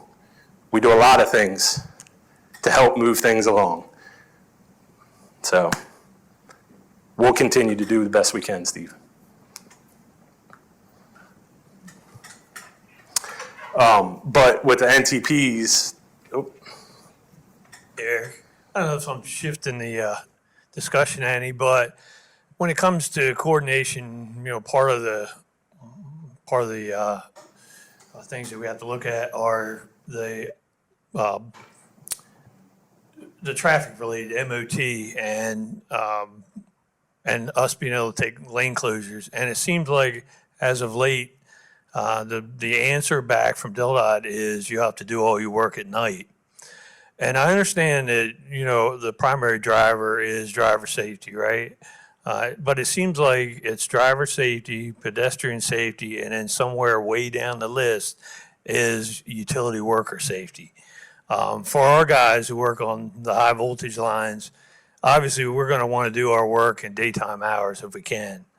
And with us being restricted to only being able to take road closures or lane closures at nighttime, that severely hinders the safety of our crews and also becomes more costly for us as utilities to do that work.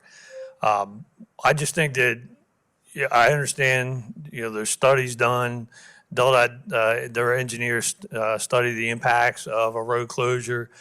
I'm just not certain that the worker safety, our side of it, is a part of that factor. Just something to keep in mind. We, like I said, to the point, safety-wise, we have in our union contracts, there are restrictions as to when they can glove certain voltages, and that was driven from years of experience and from safety issues that happened in the past. So there's something to put out there. any insight from the? Yeah, I want to see if our DelDOT colleagues, anybody from construction, I'm looking at one person in particular, but he can't see me from the back. He's looking away. There he is. Anyone want to kind of take that or provide some insight?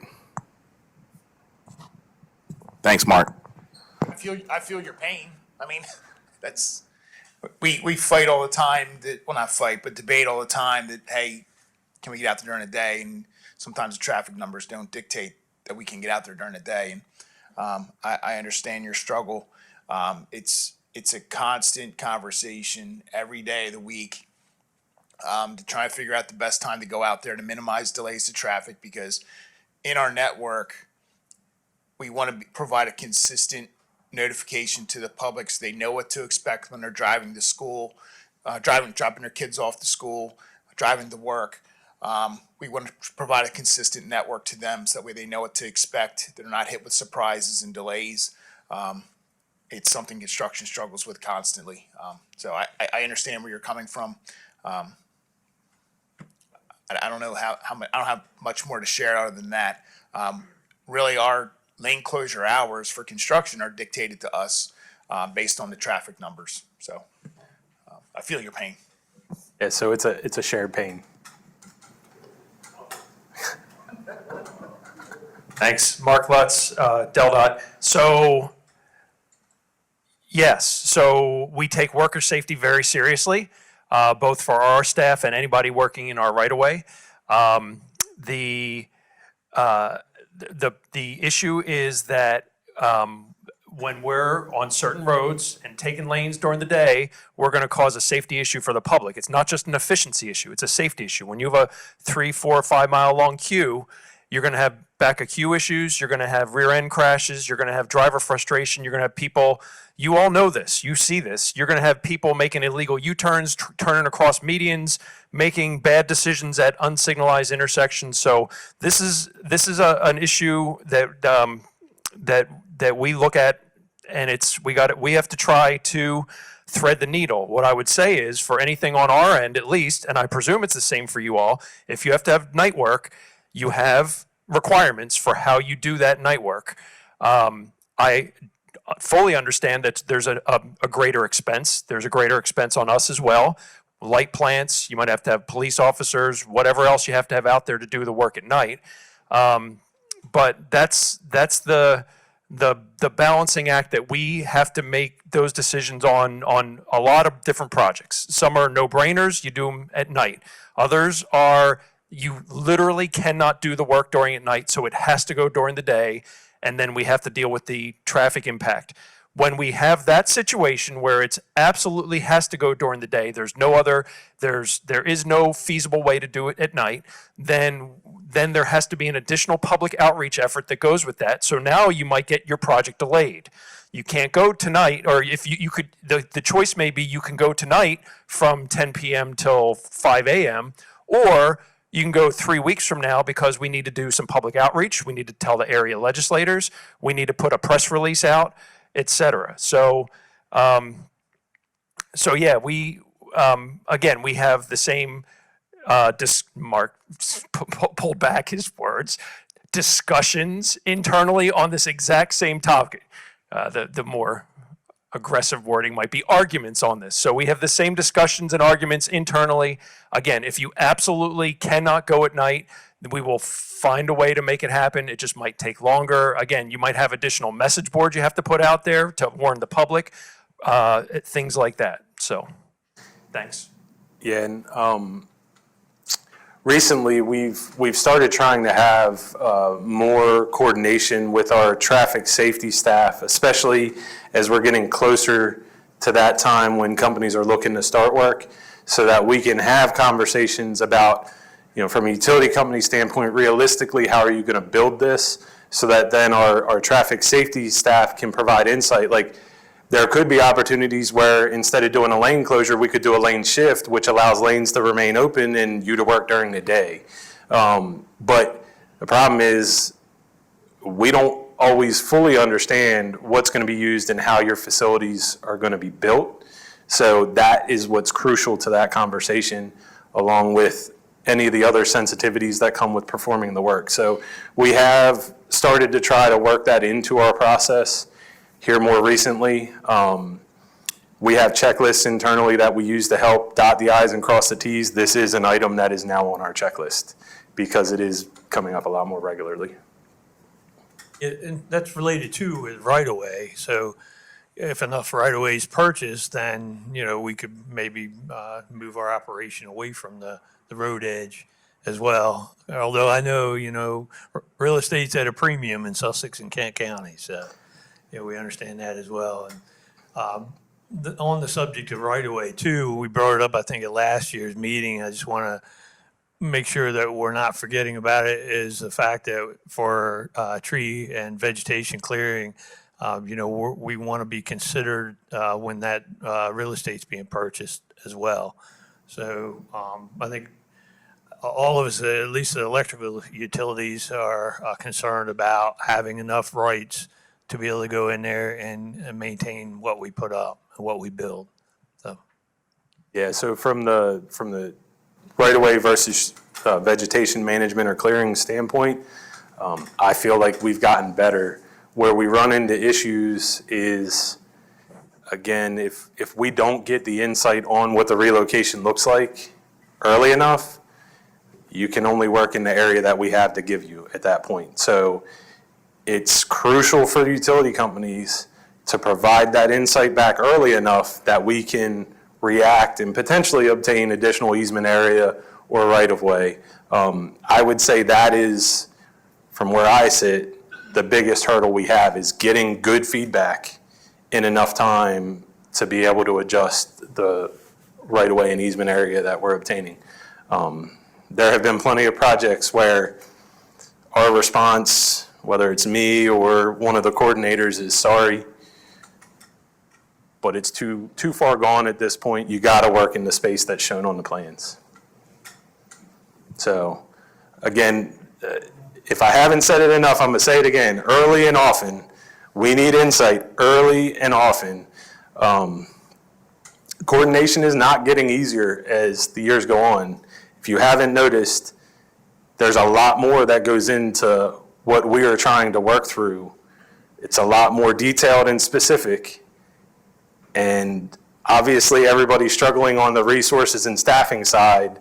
So we're dealing with larger projects that require more dedication to iron out with the same or fewer resources. So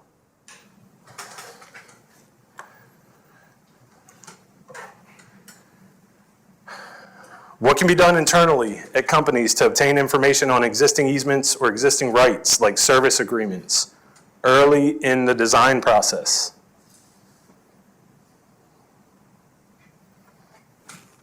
So from a utility company standpoint, what else do you need from DelDOT to help go and look for those facilities? Is it a problem with resources? Do you not have personnel that deal with that at your company?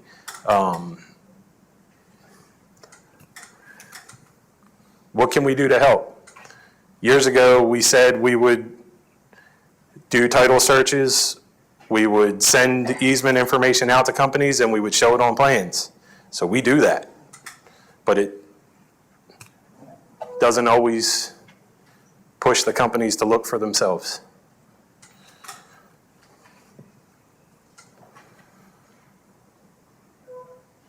So communication, it seems to be large, so I'm assuming multiple people are responding with that. Can somebody elaborate on that? Is that internal to the utility company? Is that communication with DelDOT representatives or consultants?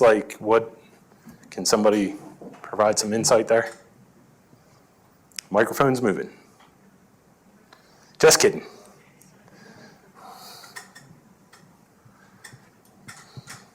So title search. Anybody want to elaborate on that response?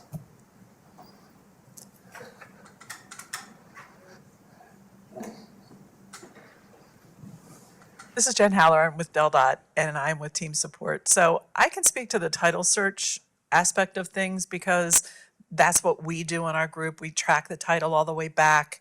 For instance, if there's right-of-way to be acquired at fee simple, then we go back to find the deed where DelDOT was, the title was transferred from the landowner to DelDOT. So as we do that search, we're trying to locate utility easements. The concern that we have with them is that a lot of them are vague.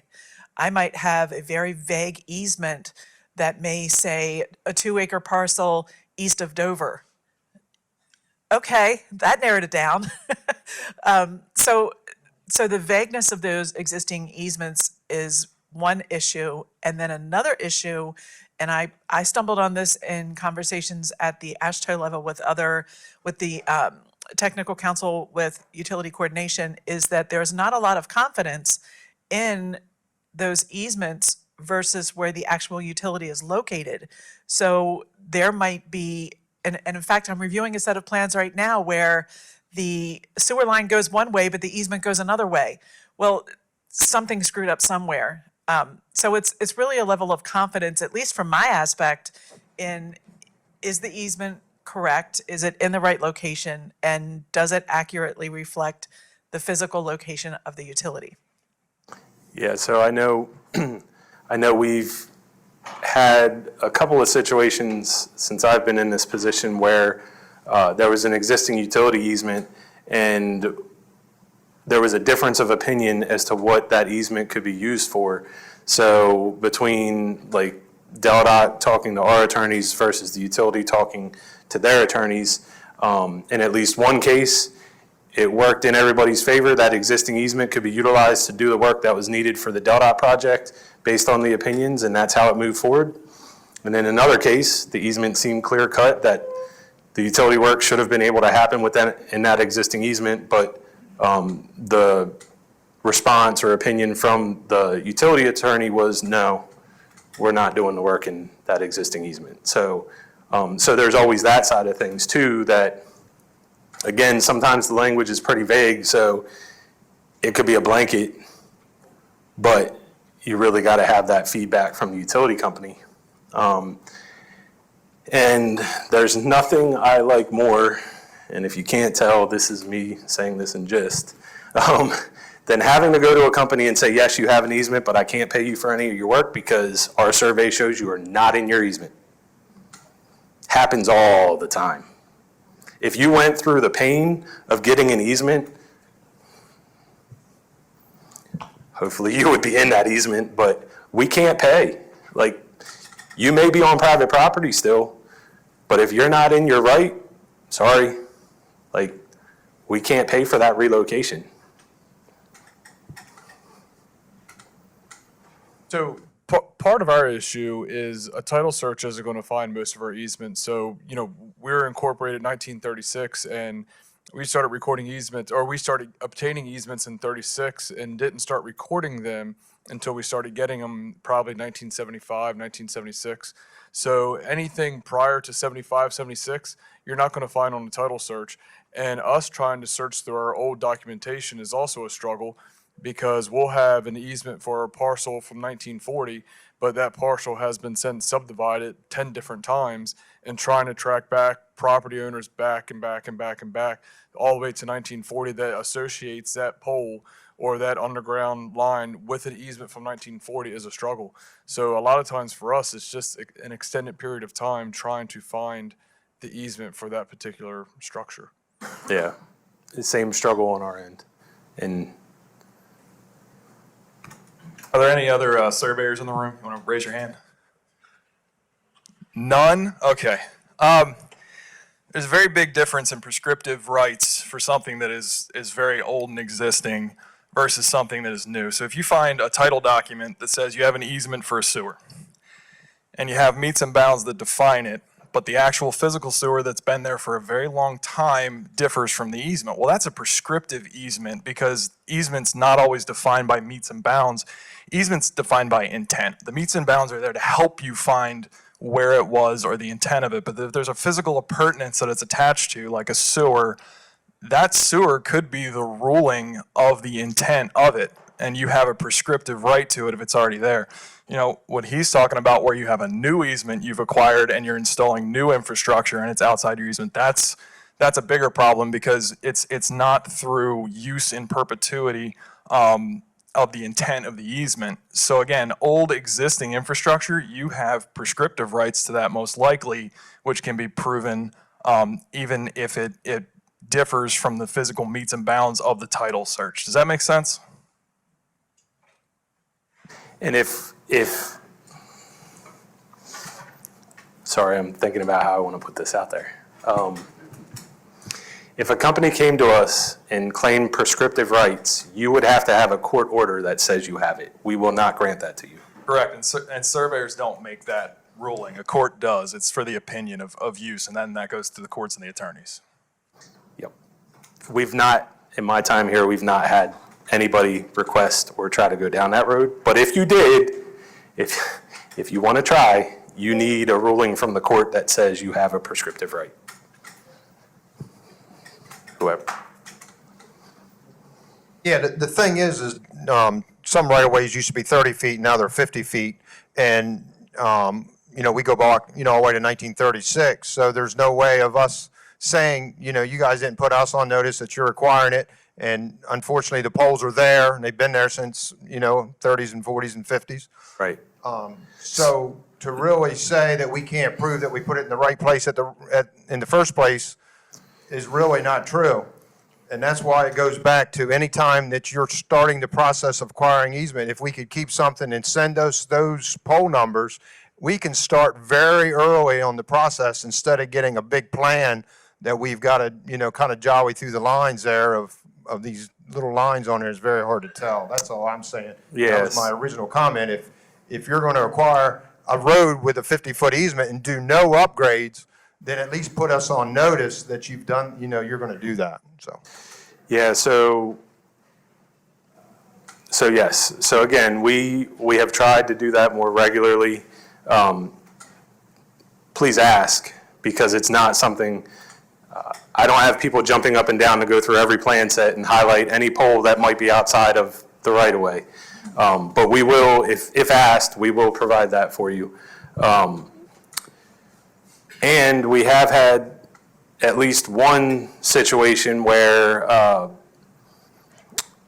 company, the pole was shown to be in the existing right-of-way, and the company provided documentation to show there was an easement for that pole before the right-of-way was ever, in that case, dedicated.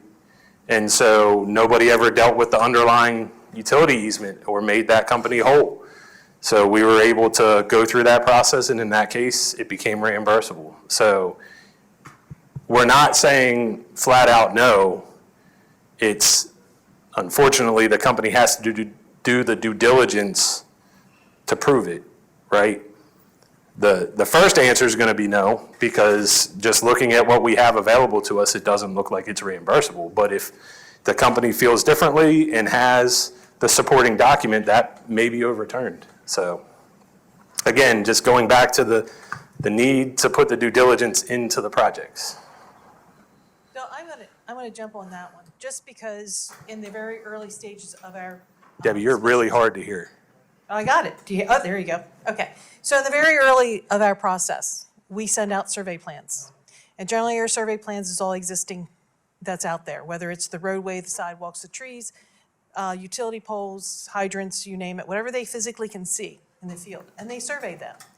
And generally the existing right-of-way is on there. So if you're looking at those plans, you'll see that your pole is on private property. And so that, if we don't catch it and bring it to your attention, then when you send your submission in with your as-built or markups of your existing facilities, you should make note on that on those plans. Because then if you remind us, because we may not catch it all the time up front, but if somebody says, hey guys, I may have an easement here, but it's gonna take me a while to look at it, then that gives me notice, I can give our team support notice and our real estate people. So again, it is a process and it's a communication thing, but if I don't get a submission until preliminaries or semifinals that you have something out there, or that the poles are your poles, or if they're Verizon's or Delmarva's, because sometimes the pole numbers and who owns it's not on those plans, and I'll give you that. But bringing that to our attention, because then we can make sure we can start doing those conversations up front. And just to add to that, like Debbie said, we're looking for you to provide that information as survey plans. But also, like she said, we have staff, we have our team support section, Shanez's group, a lot of the staff are here today, that they're verifying that information. So they're verifying it once we get it from survey. And then when the designers are working on preliminary plans, they're looking and reviewing it then before you get it. And then we get it when we review it when we get your comments back. So that's that continuous iterative process. So like Debbie said, the more due diligence you all do, the better the plans are going to be overall. Can you hear me? Yep. Oh, there we go. Denise Suchko with Right of Way. To kind of piggyback or make a comment, you're stating that you have easements that you know exist and you have them on paper from 36 back or whatever. timeline that are not recorded, aside from a staffing financial issue that, we're all dealing with, why couldn't you put them somewhere, record them, or go and make them available so that when the title searches are performed at various stages, even when team support does it or in the initial design, those easements actually show up so that you're not having, I would just think that that would be possibly something to think about for the future, because everything is available online or easily searchable at this point. We have the technology to do that. And aside from, hiring somebody to scan them or record them, I would just think that that would make your lives easier, and it would make DelDOT's jobs easier as well, and any other people searching for that. So that's just some 2 cents worth on that. Thank you.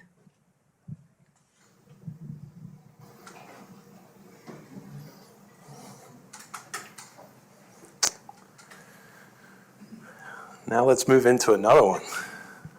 Estimates. The bane of my existence. When we are talking about reimbursable work, we need an estimate from the company.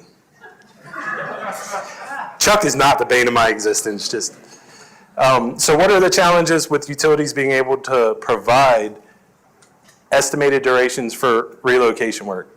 So this is just the durations. We'll get into the cost estimates later. So again, we're trying to build schedules. We're trying to communicate that back to our teams, internal and external, trying to keep everybody on the same page. So what are the challenges with being able to provide that information to us? Final plans. So if we wait till final plans for anything, we're all in trouble. If you haven't taken anything away from this, please take that. Phasing. So can somebody elaborate on phasing? Tom? Tom Smith, Delmarva Power. With phasing, we may have 3 different areas of your project where we're relocating poles underground and whatnot. And depending on your contractor's phasing, it depends on when we come in and when we can do the work. So it really depends. We can start when they start, or we do it beforehand for the first phase, but it's up to your contractor to where they're switching phases and what their phasing is for us to come back in and do work. Right. And that's part of the reason that we try to build that schedule for the project itself and how the utility work interacts with that project from a design standpoint, how we're anticipating it to be broken out, so that then when the contractors are bidding that work, then hopefully they're taking that into account. But if we don't do anything, then that makes it a lot worse. It's getting better, but it's still an issue. Yeah. Debbie, Christy. Christy with Delmarva again.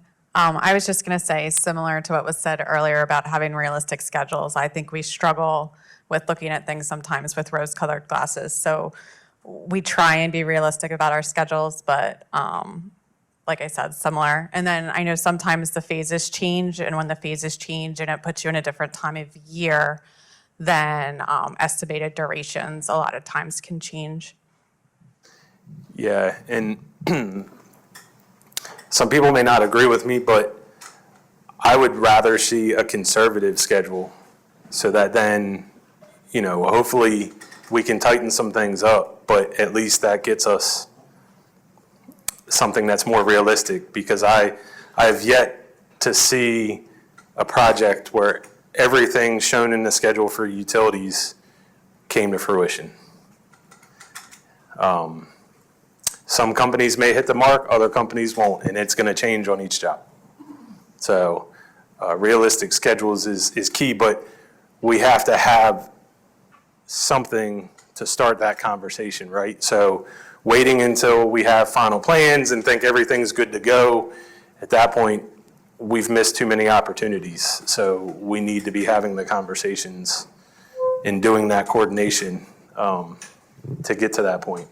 So weather. Can somebody elaborate on weather?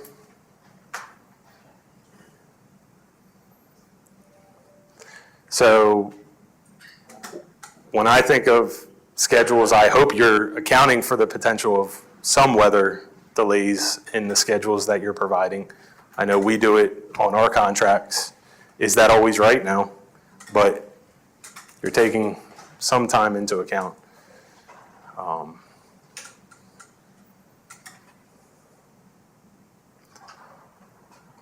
All right, everybody must be getting really anxious for Tom to present.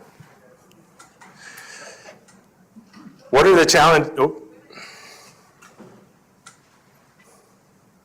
Mark Parker at Eastern Shore. Eric, can you guys go over, when you get us a bar chart and we've given you a schedule and you're laying out, most importantly, not advanced reload, but concurrent efforts, are you then imposing those upon your contractor? Because like the bar chart's great, but most of us live in the Gantt chart world of very much detailed, and we know why you can't do that up front. But is the contractor then held to those responsibilities of having that time frame for our utility relocation work, or are you putting it back out there for them to? We don't see that level of detail often, and I haven't had the issue, but I just want you to walk through what you guys are typically doing in that process for a little better understanding. So Eric, I can probably save you on this one, or we have a lot of construction folks here, so I'm going to give them an opportunity to kind of expound on that. That's what I was looking at. Yeah.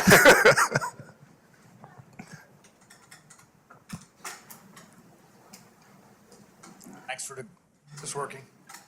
Thanks for the great question, Parker.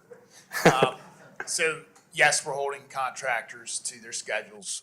First off, contractors own their CPM schedules. So whether they fall behind or they get ahead, it's their responsibility to maintain that schedule. If they are greater than 10 days behind schedule, they have to show us a makeup schedule showing that they're going to get back in line. This is a very broad topic. So in their schedules, they generally account for utility relocations. Depending on the work, again, being pushed forward or pushed backwards, things may shift. We try to maintain good communication between our projects and the utilities to make sure everybody is on the same page. Unfortunately, the word phasing was up there, and Eric mentioned it. Phasing is probably one of the most important pieces of a construction project.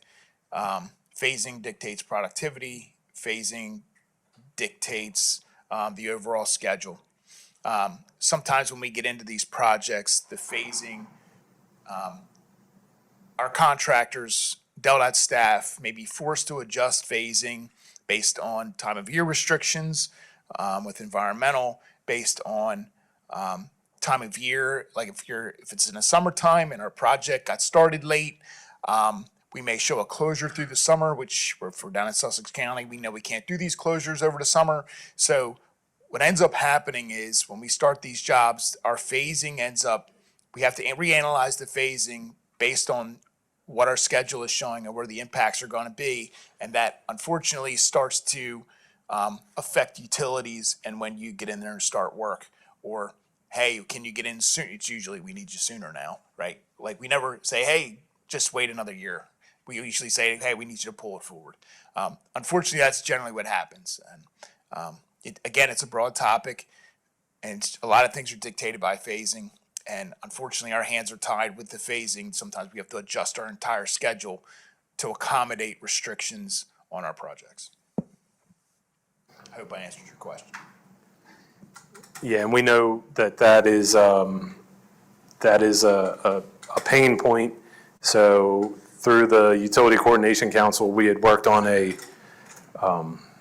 process for if there is a phase change or change once the contractor's in the picture, that there's a process for walking back through what that is with the utility companies. So I can't sit here and say it's 100% finalized, but from a Utility Coordination Council standpoint, and even internally, we're probably in the 90 high 80s, low 90s percent done. And at this point, we're reaching out to our contracting partners to get their insight. So, all right, so I kind of switched. Oh, George. It's my buddy George Pierce, everybody.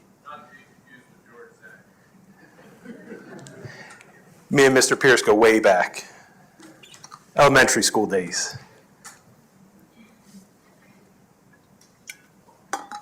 George Pierce from construction at DelDOT. I think one thing that might help, Eric, is getting those bar charts incorporated into our actual phasing, because you have a document that's advertised with the contract, but sometimes contractors aren't best at reading that part of the contract. They stop at the money section. I'm glad you said that, Don't man. necessarily look at all the statements. I think it's getting better. They're realizing the importance and incorporating it. But when you have critical relocations that are that key to be tied into our phasing, there's a lot of excuses that can be given after the fact. But if they're actually into our phasing steps, it would give us a little better hammer.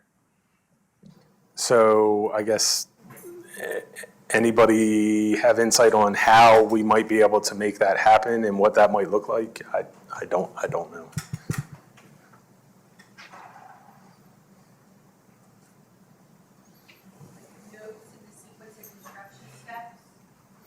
So Sarah mentioned adding notes into the sequence of construction. From a design standpoint, I don't know. Like, we'll get you the bar chart. What else do we need to do?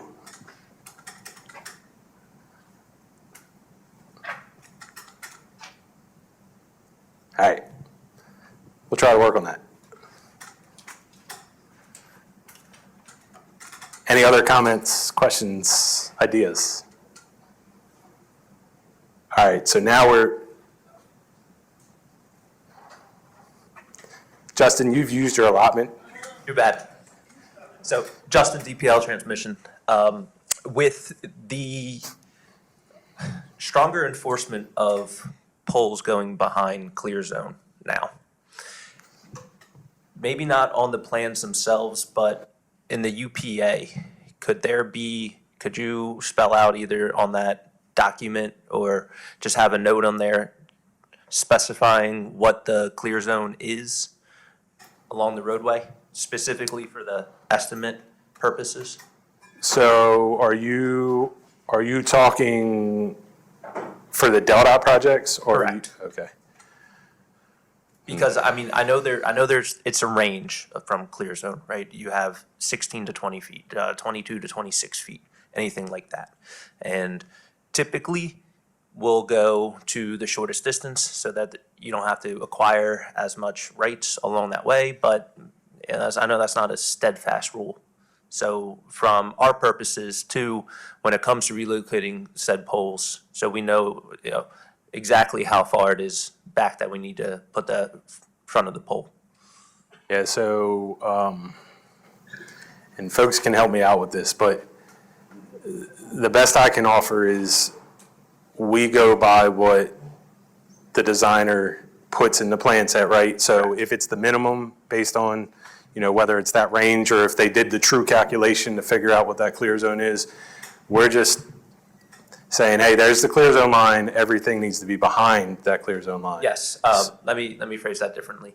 Could you get that from the designer and have that say, okay, on this road it's 18 feet rather than needing to get out there and So get the you're saying you'd rather have the number versus showing the line, just the line on the plan. You'd like to see what that offset dimension is that establish that line? Yes, but also show the line as well. Yeah. Just a hard number so we know where to offset those poles to. Matt? You're about to get put in timeout. All right, Justin. Can you hear me now? All right. So, Old Orchard, your transmission. So, Old Orchard is a good example of what we did that I think was a good success with the transmission pole relocations. And I would say maybe we ought to just be doing this more. Sorry, surveyors. But we staked it out. So, we had the plans that show the clear zone, coordinated with transmission on where they should go, right away was clear, and then we went out and staked it out, and then went out and made sure that the stakeout was right. That, especially with transmission, because once it's in, it's an act of God to move it. I mean, I would suggest that that is the path forward, rather than any guesswork. And Justin, is that why you're asking? Is more for in the field being able to establish that? Well, in the field, and also so that we have a better indication of what type of pole we're going to use to put in there. Because as you know, we move one cascading effect down the line as well. Yeah. And then also, if, heaven forbid, we think that it's 16 feet away from the edge of pavement and it's actually 18 feet away, and then that's just a whole can of worms I don't think anybody wants to get into. Okay. We can talk about that more. As far as providing the information, if we get that information, then yes, we could provide it with submissions, if that is useful. So, whole bunch of questions, or a whole bunch of hands with that one. I was just gonna. Can you hear me? Yeah. I was just gonna say, we can't really oversimplify where the clear zone is with a note and say it's 16 feet. You need to look at the plans and you gotta figure out where that 16 feet is measured from. The existing edge of the travel lane may be in one place, but if we're widening 6 feet, maybe that 16 feet is 6 feet farther over than it was. So I don't see how we could ever simplify it with a note, the clear zone 16 feet or 18 feet. Plus, it might vary even within the project itself. 2 legs of the intersection might be 16 feet, 2 other legs of the intersection might be 20 feet. But you really got to look at the plans. There's going to be other locations where, there's guardrail, and, maybe you'd be in a position where you wouldn't have to move that particular pole. So, yeah, I just don't foresee a way to simplify it with the note on the UPA. You really got to look at the plans. Yeah, if anything, it would be like the general distance is 18 foot, but refer to the line work in the plans for the exact location or something to that effect. Alan, did you have? He stole your idea. Okay. All right. Any other ones? So I told you there would be a question about cost estimates, and I jumped the gun. So here's the question about cost estimates. And just in general, if anybody needs a break at any point, please feel free to get up and take a break. We obviously did the structured break early, and I'm not the best at paying attention to the time when I'm up here because I just love being in front of all of you. But I have been trying to keep myself in check, and I have Becky here to really rein me in if we get too close. So cost estimates. So this is something that also becomes crucial for us because in order for us to move forward in our agreement process, we have to receive an estimate from the utility company. We have to. So the longer it takes for us to get estimates, the longer it takes for us to get the agreement set up and the money set up. And that delays a lot of stuff, or can delay a lot of stuff.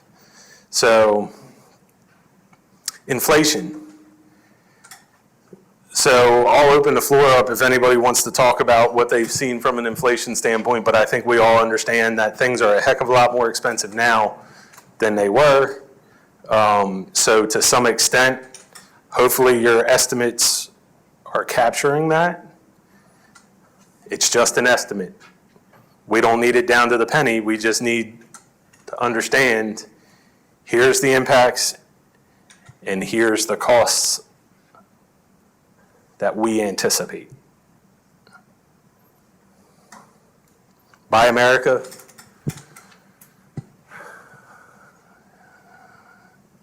Things cost more to meet those requirements, I'm assuming is what folks are trying to say. I'm a mind reader, folks. I know what everybody. Anybody want to talk about any of this?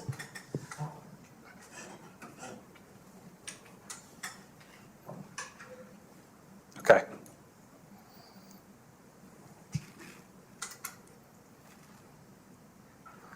So getting back to the resources, because again, I feel like one of the biggest problems that we have in trying to do our jobs to the fullest extent possible is the resources, whether it's on design or the construction side. So how do resources play into things like cost estimating and duration estimates and pulling all that stuff together, getting us the estimates, or I'm sorry, the easements? I know it's kind of like rehashing the same things over and over, right? So supply chain problems. So are we still seeing a lot of supply chain problems? Is it consistent? Or is it today it's this item and tomorrow it's something completely different? How does that impact what we're talking about now? Anybody from the company standpoint?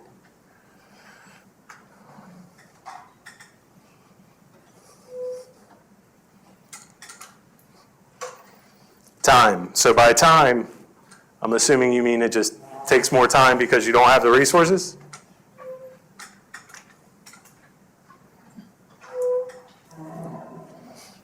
This is going over great, guys.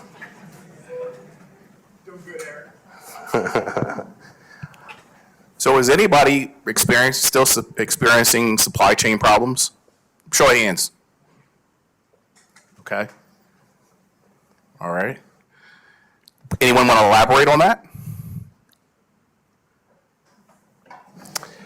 Are those supply chain issues just generic and kind of all over the place, or is it specific to items that have to meet Buy America?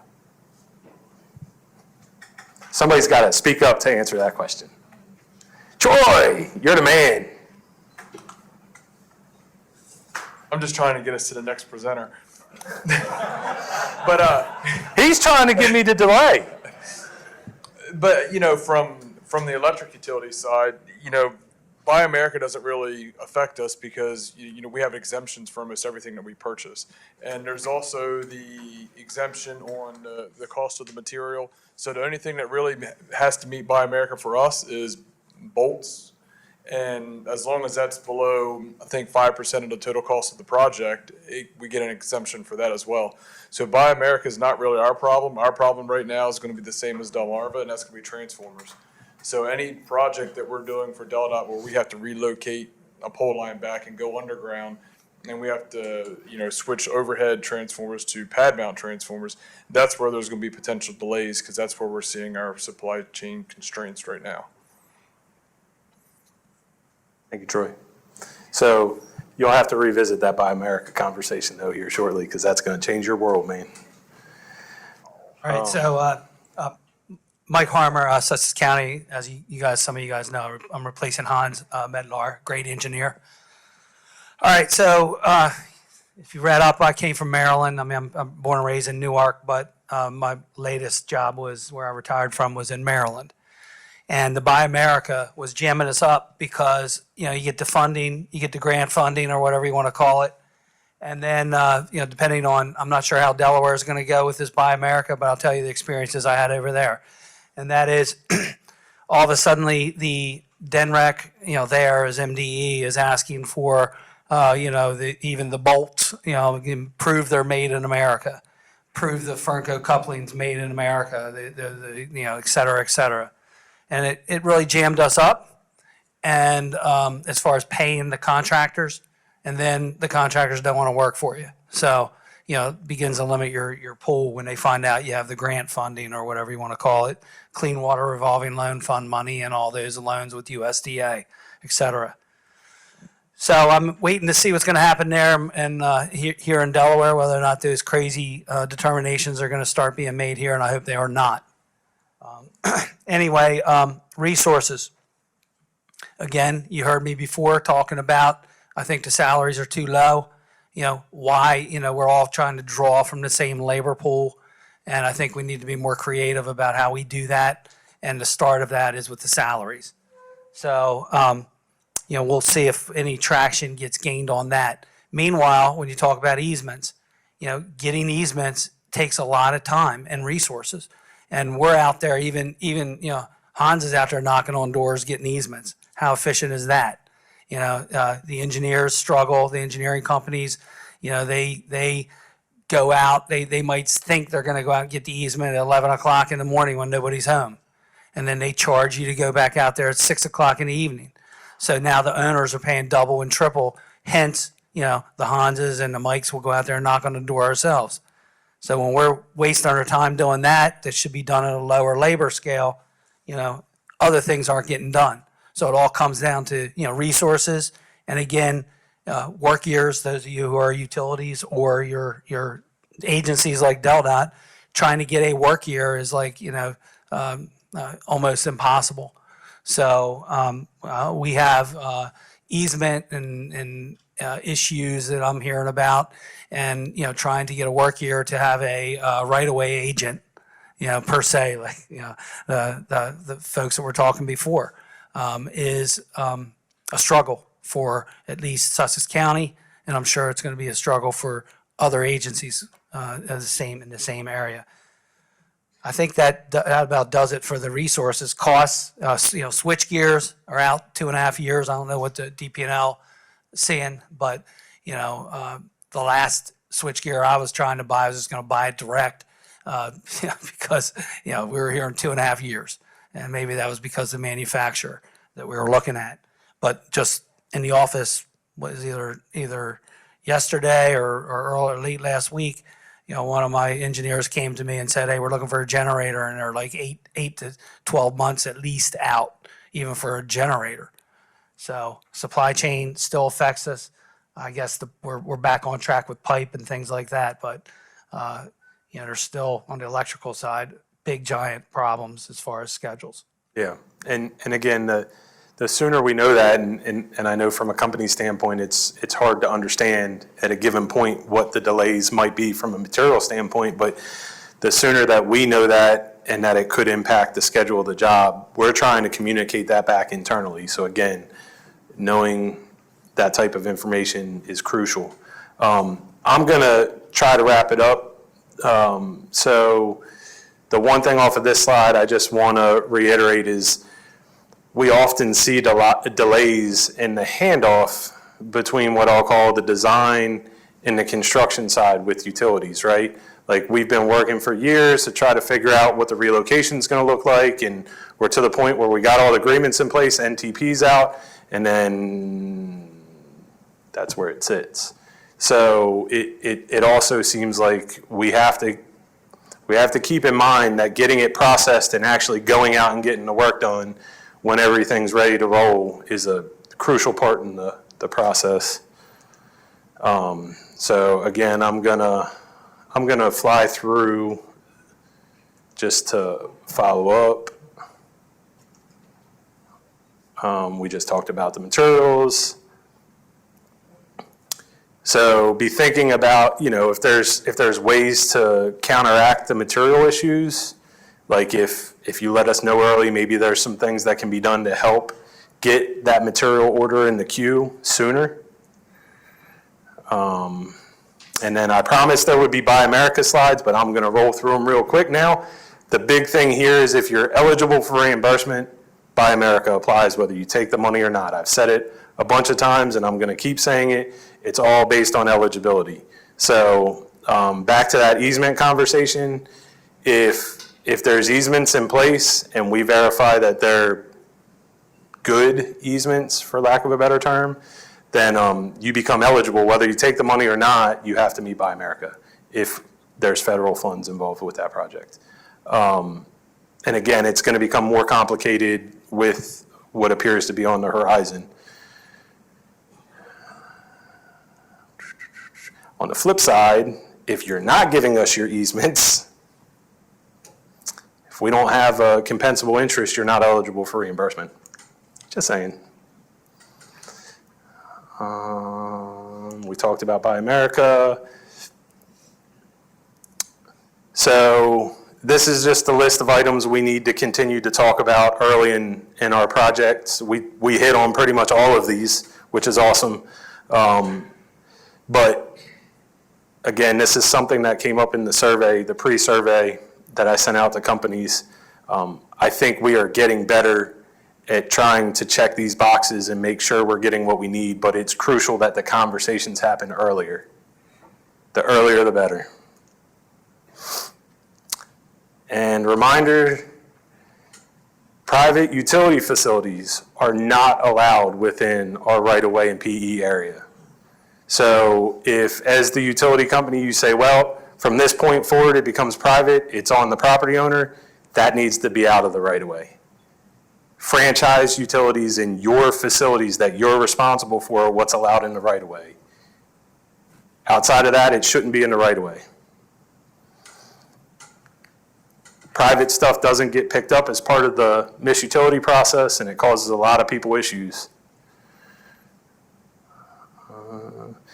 And pay attention on projects for adjustments, like manhole adjustments, valve box adjustments. Confirm what's being shown in the plans and the statement and the utility agreement when it's applicable for those responsibilities, because some projects our highway contractor will do adjustments for some companies. Other projects, that's not the case. So we all need to be on the same page and pay close attention to that so that once the work moves forward, we're not experiencing issues. So that was it. No matter what anybody says, 3 minutes to spare.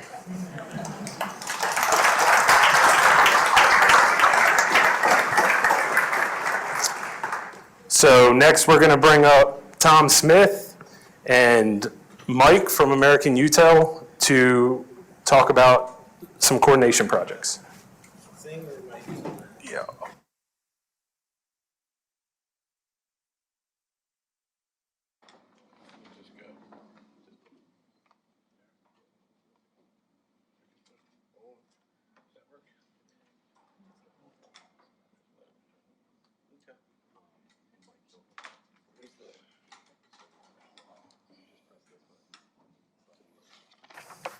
Just going forward with this. Okay, good morning. I'm Tom Smith from Delmarva Power Electric. I'm presenting to you today the Damonsboro Bridge project, completed in November of 2023. In 2020, DelDOT started a maintenance project on the bridge and uncovered multiple Delmarva conduits within the bridge sidewalk. So that's the two bridges there. There's the sidewalk where our conduits lay inside the sidewalk. The metal conduits crumbled and exposed our primary cables running across the bridge. Needless to say, all maintenance on the bridge was stopped to address this issue.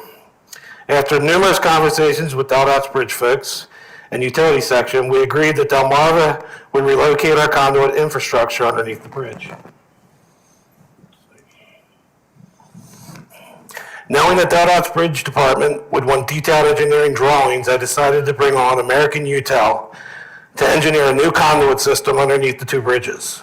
American Utel was tasked with designing a conduit system running from 3 separate manholes and transitioning underneath both bridges. So they're the approximate locations of the 3 manholes. And then we got, that would be the manhole in the middle. And then we have the transition from that manhole to underneath the bridge. Mike Weiss from American Utel is here today to show a few specialty projects they have completed over the years and to show some slides of the Namens Road Bridge project during construction. Before Mike begins, I just want to thank Chuck Ferguson, Eric Simo, and the DelDOT Bridge folks for collaborating on this project with Mike and myself. Although DelDOT and Delmarva Power rarely agree on where to relocate our infrastructure, we always find a middle ground and a path forward. I look forward to partnering with them again in the future. Thank you. And here's Mike. Hold on, let me Nope, got it. Just goes to the right. Is my thing up or I just go on? Go ahead. Okay.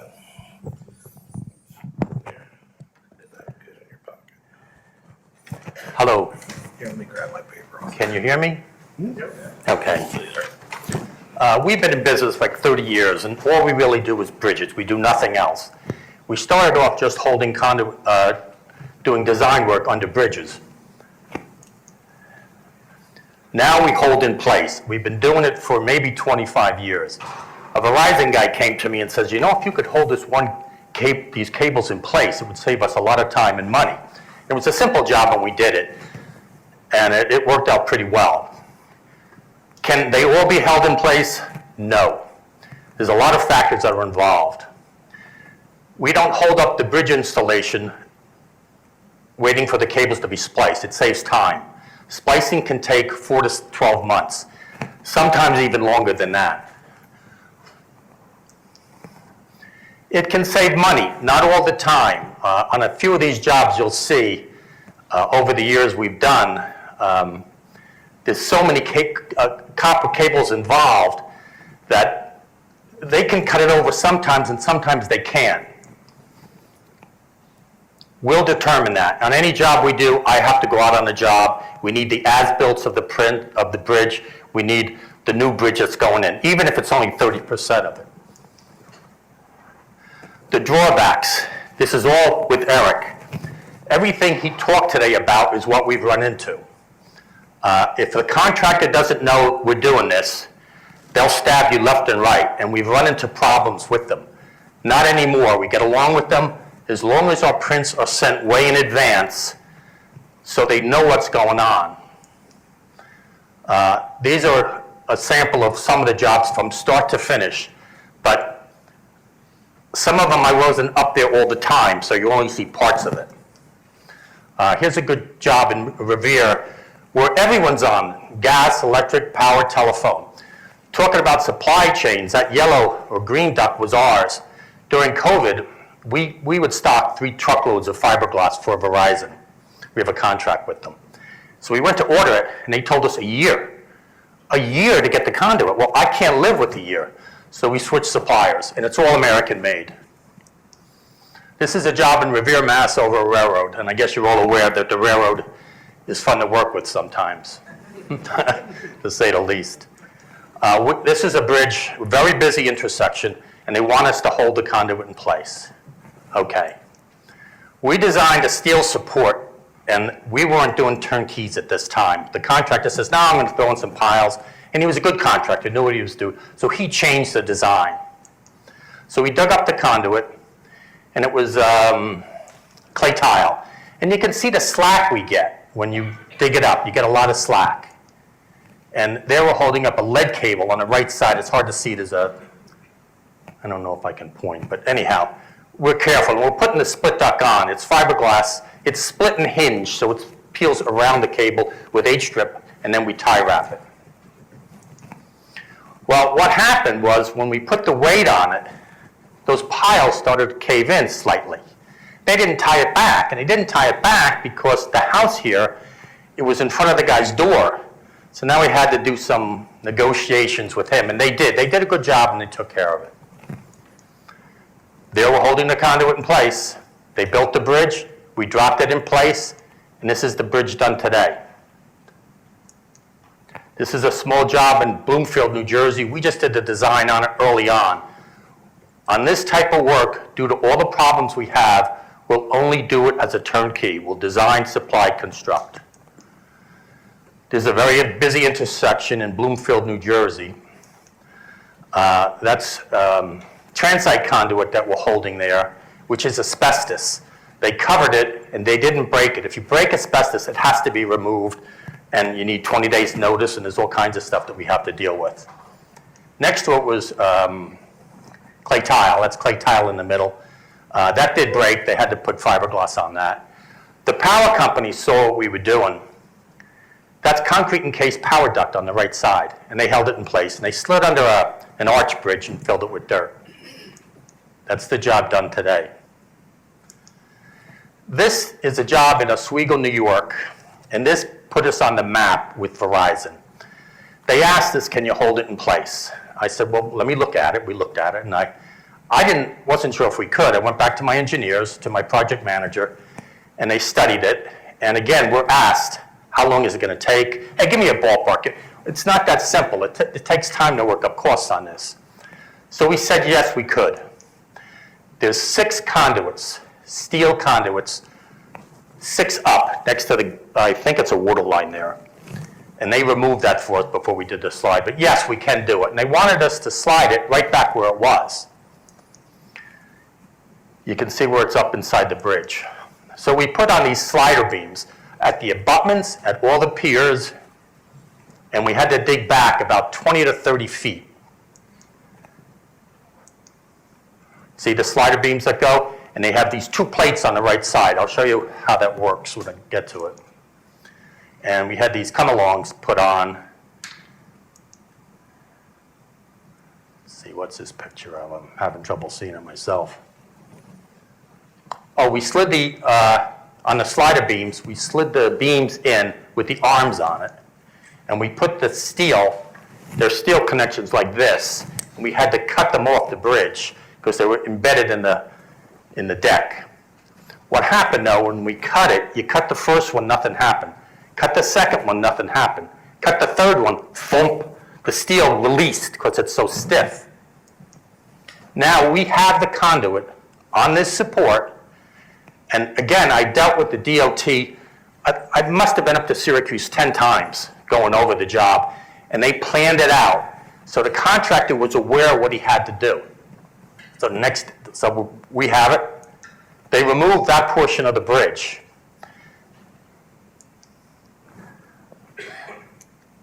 By the way, we were told now we have to slide this 15 feet, and we weren't told that originally. Verizon said we had the slack. You can see we have the slack on this side. We didn't have a whole lot of slack on this side, but we did get it. What we did was we used biodegradable detergent, put it on that, and we had everyone at every pier, at every abutment, and the guy would blow a whistle, and he would move it 3 inches. So, okay, it's going okay. 3 inches, 3 inches. So it took about 2 hours to get halfway, and the guys just raised their hands. The guy, look, my arms are killing me. You've got to give us a break. So they took a break, and then we got the job done in about 3.5 hours. Now we slid it over. Now we have to put it on those plates that we have. We have to lift it over and put it in those plates right there. Now it's on now they had to build the bridge around our system, but again, it was in the prints to do it, and we held it in place. And that's it, done today. This is a job in Worcester, Mass, going to Leominster. That's an arch bridge, and they asked us, can you hold it in place? We said, no, we can't. They're going to build 2 bridges, the one on the left that's not there, and another one to replace this one. They said, well, can you do it once and splice it over? So we said, okay, remove the sidewalk. You see the sidewalk there? We put our conduit up. We put extensions on. We did this. And at the end, where the new abutment's going, we split duct over to that opening so we could get in it when they built the new bridge. They had a year to do this, 1 year. Verizon had a year to do the splicing. The contractor said, we'll build a bridge in a year, and they did. Okay, now the bridge is in. We have to go in and slide the conduit to the new bridge and into new abutment wall. Let's see, how do we do that? Oh, we had a special machine that would go in the water, and it was all mud, and the machine just sank to the bottom. We had to pull it out. We used the guy's barge and used the lift there. Here's where we slid it over to the new bridge. That's the job. We put 2 new ducts on the right for future and that. Well, on this job, it's now done today. On the left, that bridge is done. So there's 2 bridges there that look just like the one on the right.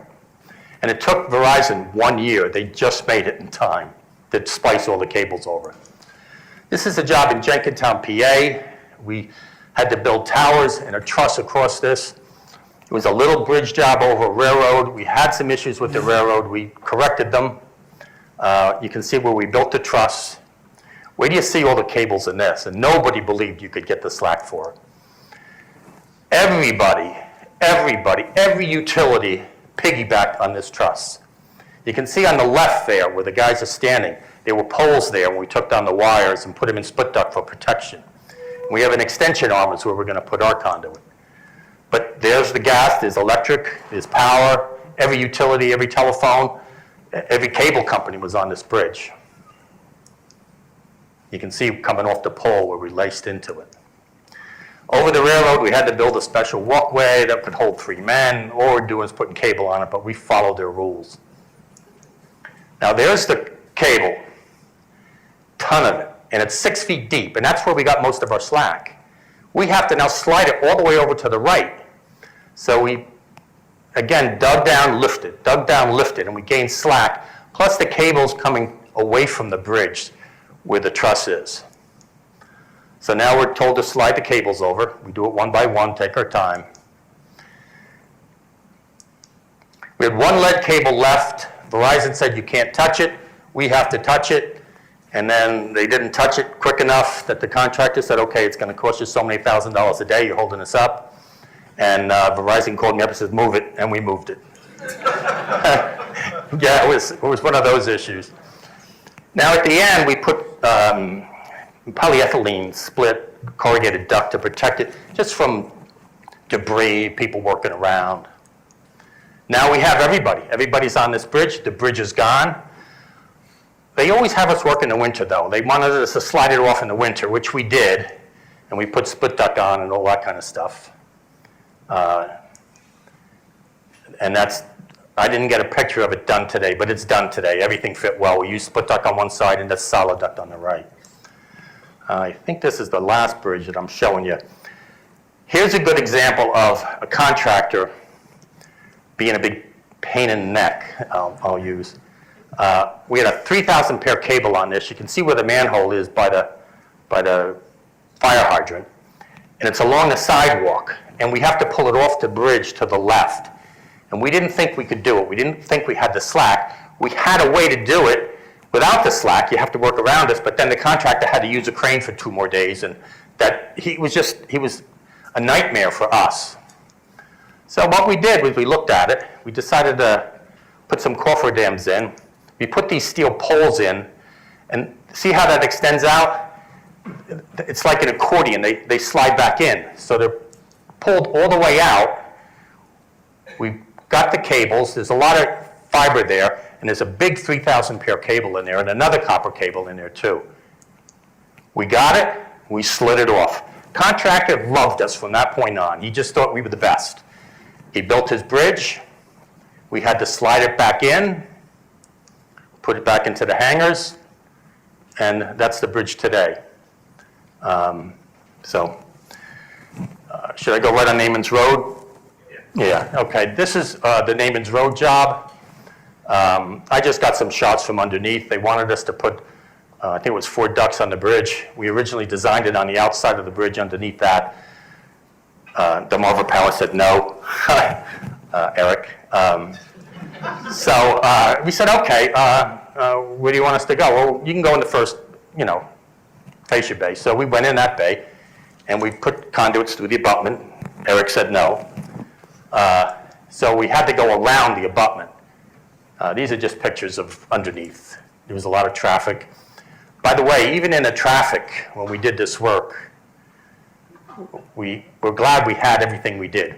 The place was a mess when we got there, but Delmarva had a good cleanup crew, and there was something there was in the way. There's drainage things there. You can see where the drainage comes down, cement pipes come out. So we were told we could go through there. So we designed the job with fiberglass. We had issues going across it because there's things in the way, but to fit it, we had to adjust to it. And again, to extend it, everything's clipped in. We didn't drill into the bridge at all. Here's your conduit. And by the way, this work was done at night, and we had a crash. Someone hit the crash truck. Did he get a ticket? They said yes. Yes? Okay. Yeah, he got a ticket, but everyone was fine, so it's turned out good. There's shots of the job from underneath. Another thing on this, because of going around that, we had a lot of, I wouldn't say a lot of bends. We tried to avoid where we had to, but we went back to Tom and said, Tom, can you pull cable through this many bends? And he said they could. Next day, they pulled it in like it was nothing, so. It's the abutment side.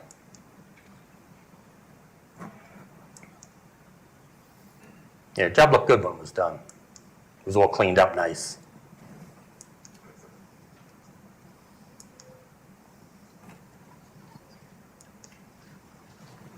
So that's it. Any questions?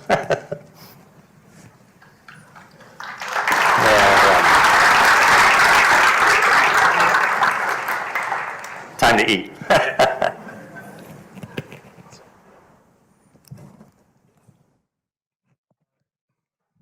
All right, thanks, Mike and Tom, for that presentation. So a couple of things, a couple observations before lunch. So we had a lot of discussion, particularly during Eric's time, during his presentation. And I guess one of the takebacks that I got or received or thought of was, what we're doing, while there are the issues, things are what they are. We have the issues, staffing, we all have staffing issues, priorities change, funding changes. Basically from what I'm hearing is you're like us, you're doing whatever you need to do to help us deliver the projects. Is that a fair statement? I see some nods. Okay, I'll take that. So we're doing obviously what we can. We're looking as far as trying to retain our employees. We're trying to do new incentives and new policies and procedures as far as trying to attract some of the same workforce that you all are doing. So we're more than happy to share that. I guess what I'm getting at is we're getting the projects done. We're getting them delivered. Folks don't really care how the sausage is made as long as it's made, right? So let's look for, I guess what I'm asking you all to do after lunch is kind of think about what are some things we can do to help you all out. As far as priorities, schedule, what can we do to work? Because, things, from what we're seeing, we're tweaking, we're making suggestions from the last summit. There's some notes I made, I know my colleagues made from today as far as how we can improve. We're always looking to continuously have improvement, right? We all want that, right? So what can we do to help you all out? And in order to do that, there has to be a two-way street. We are providing the information. We need the feedback from you all.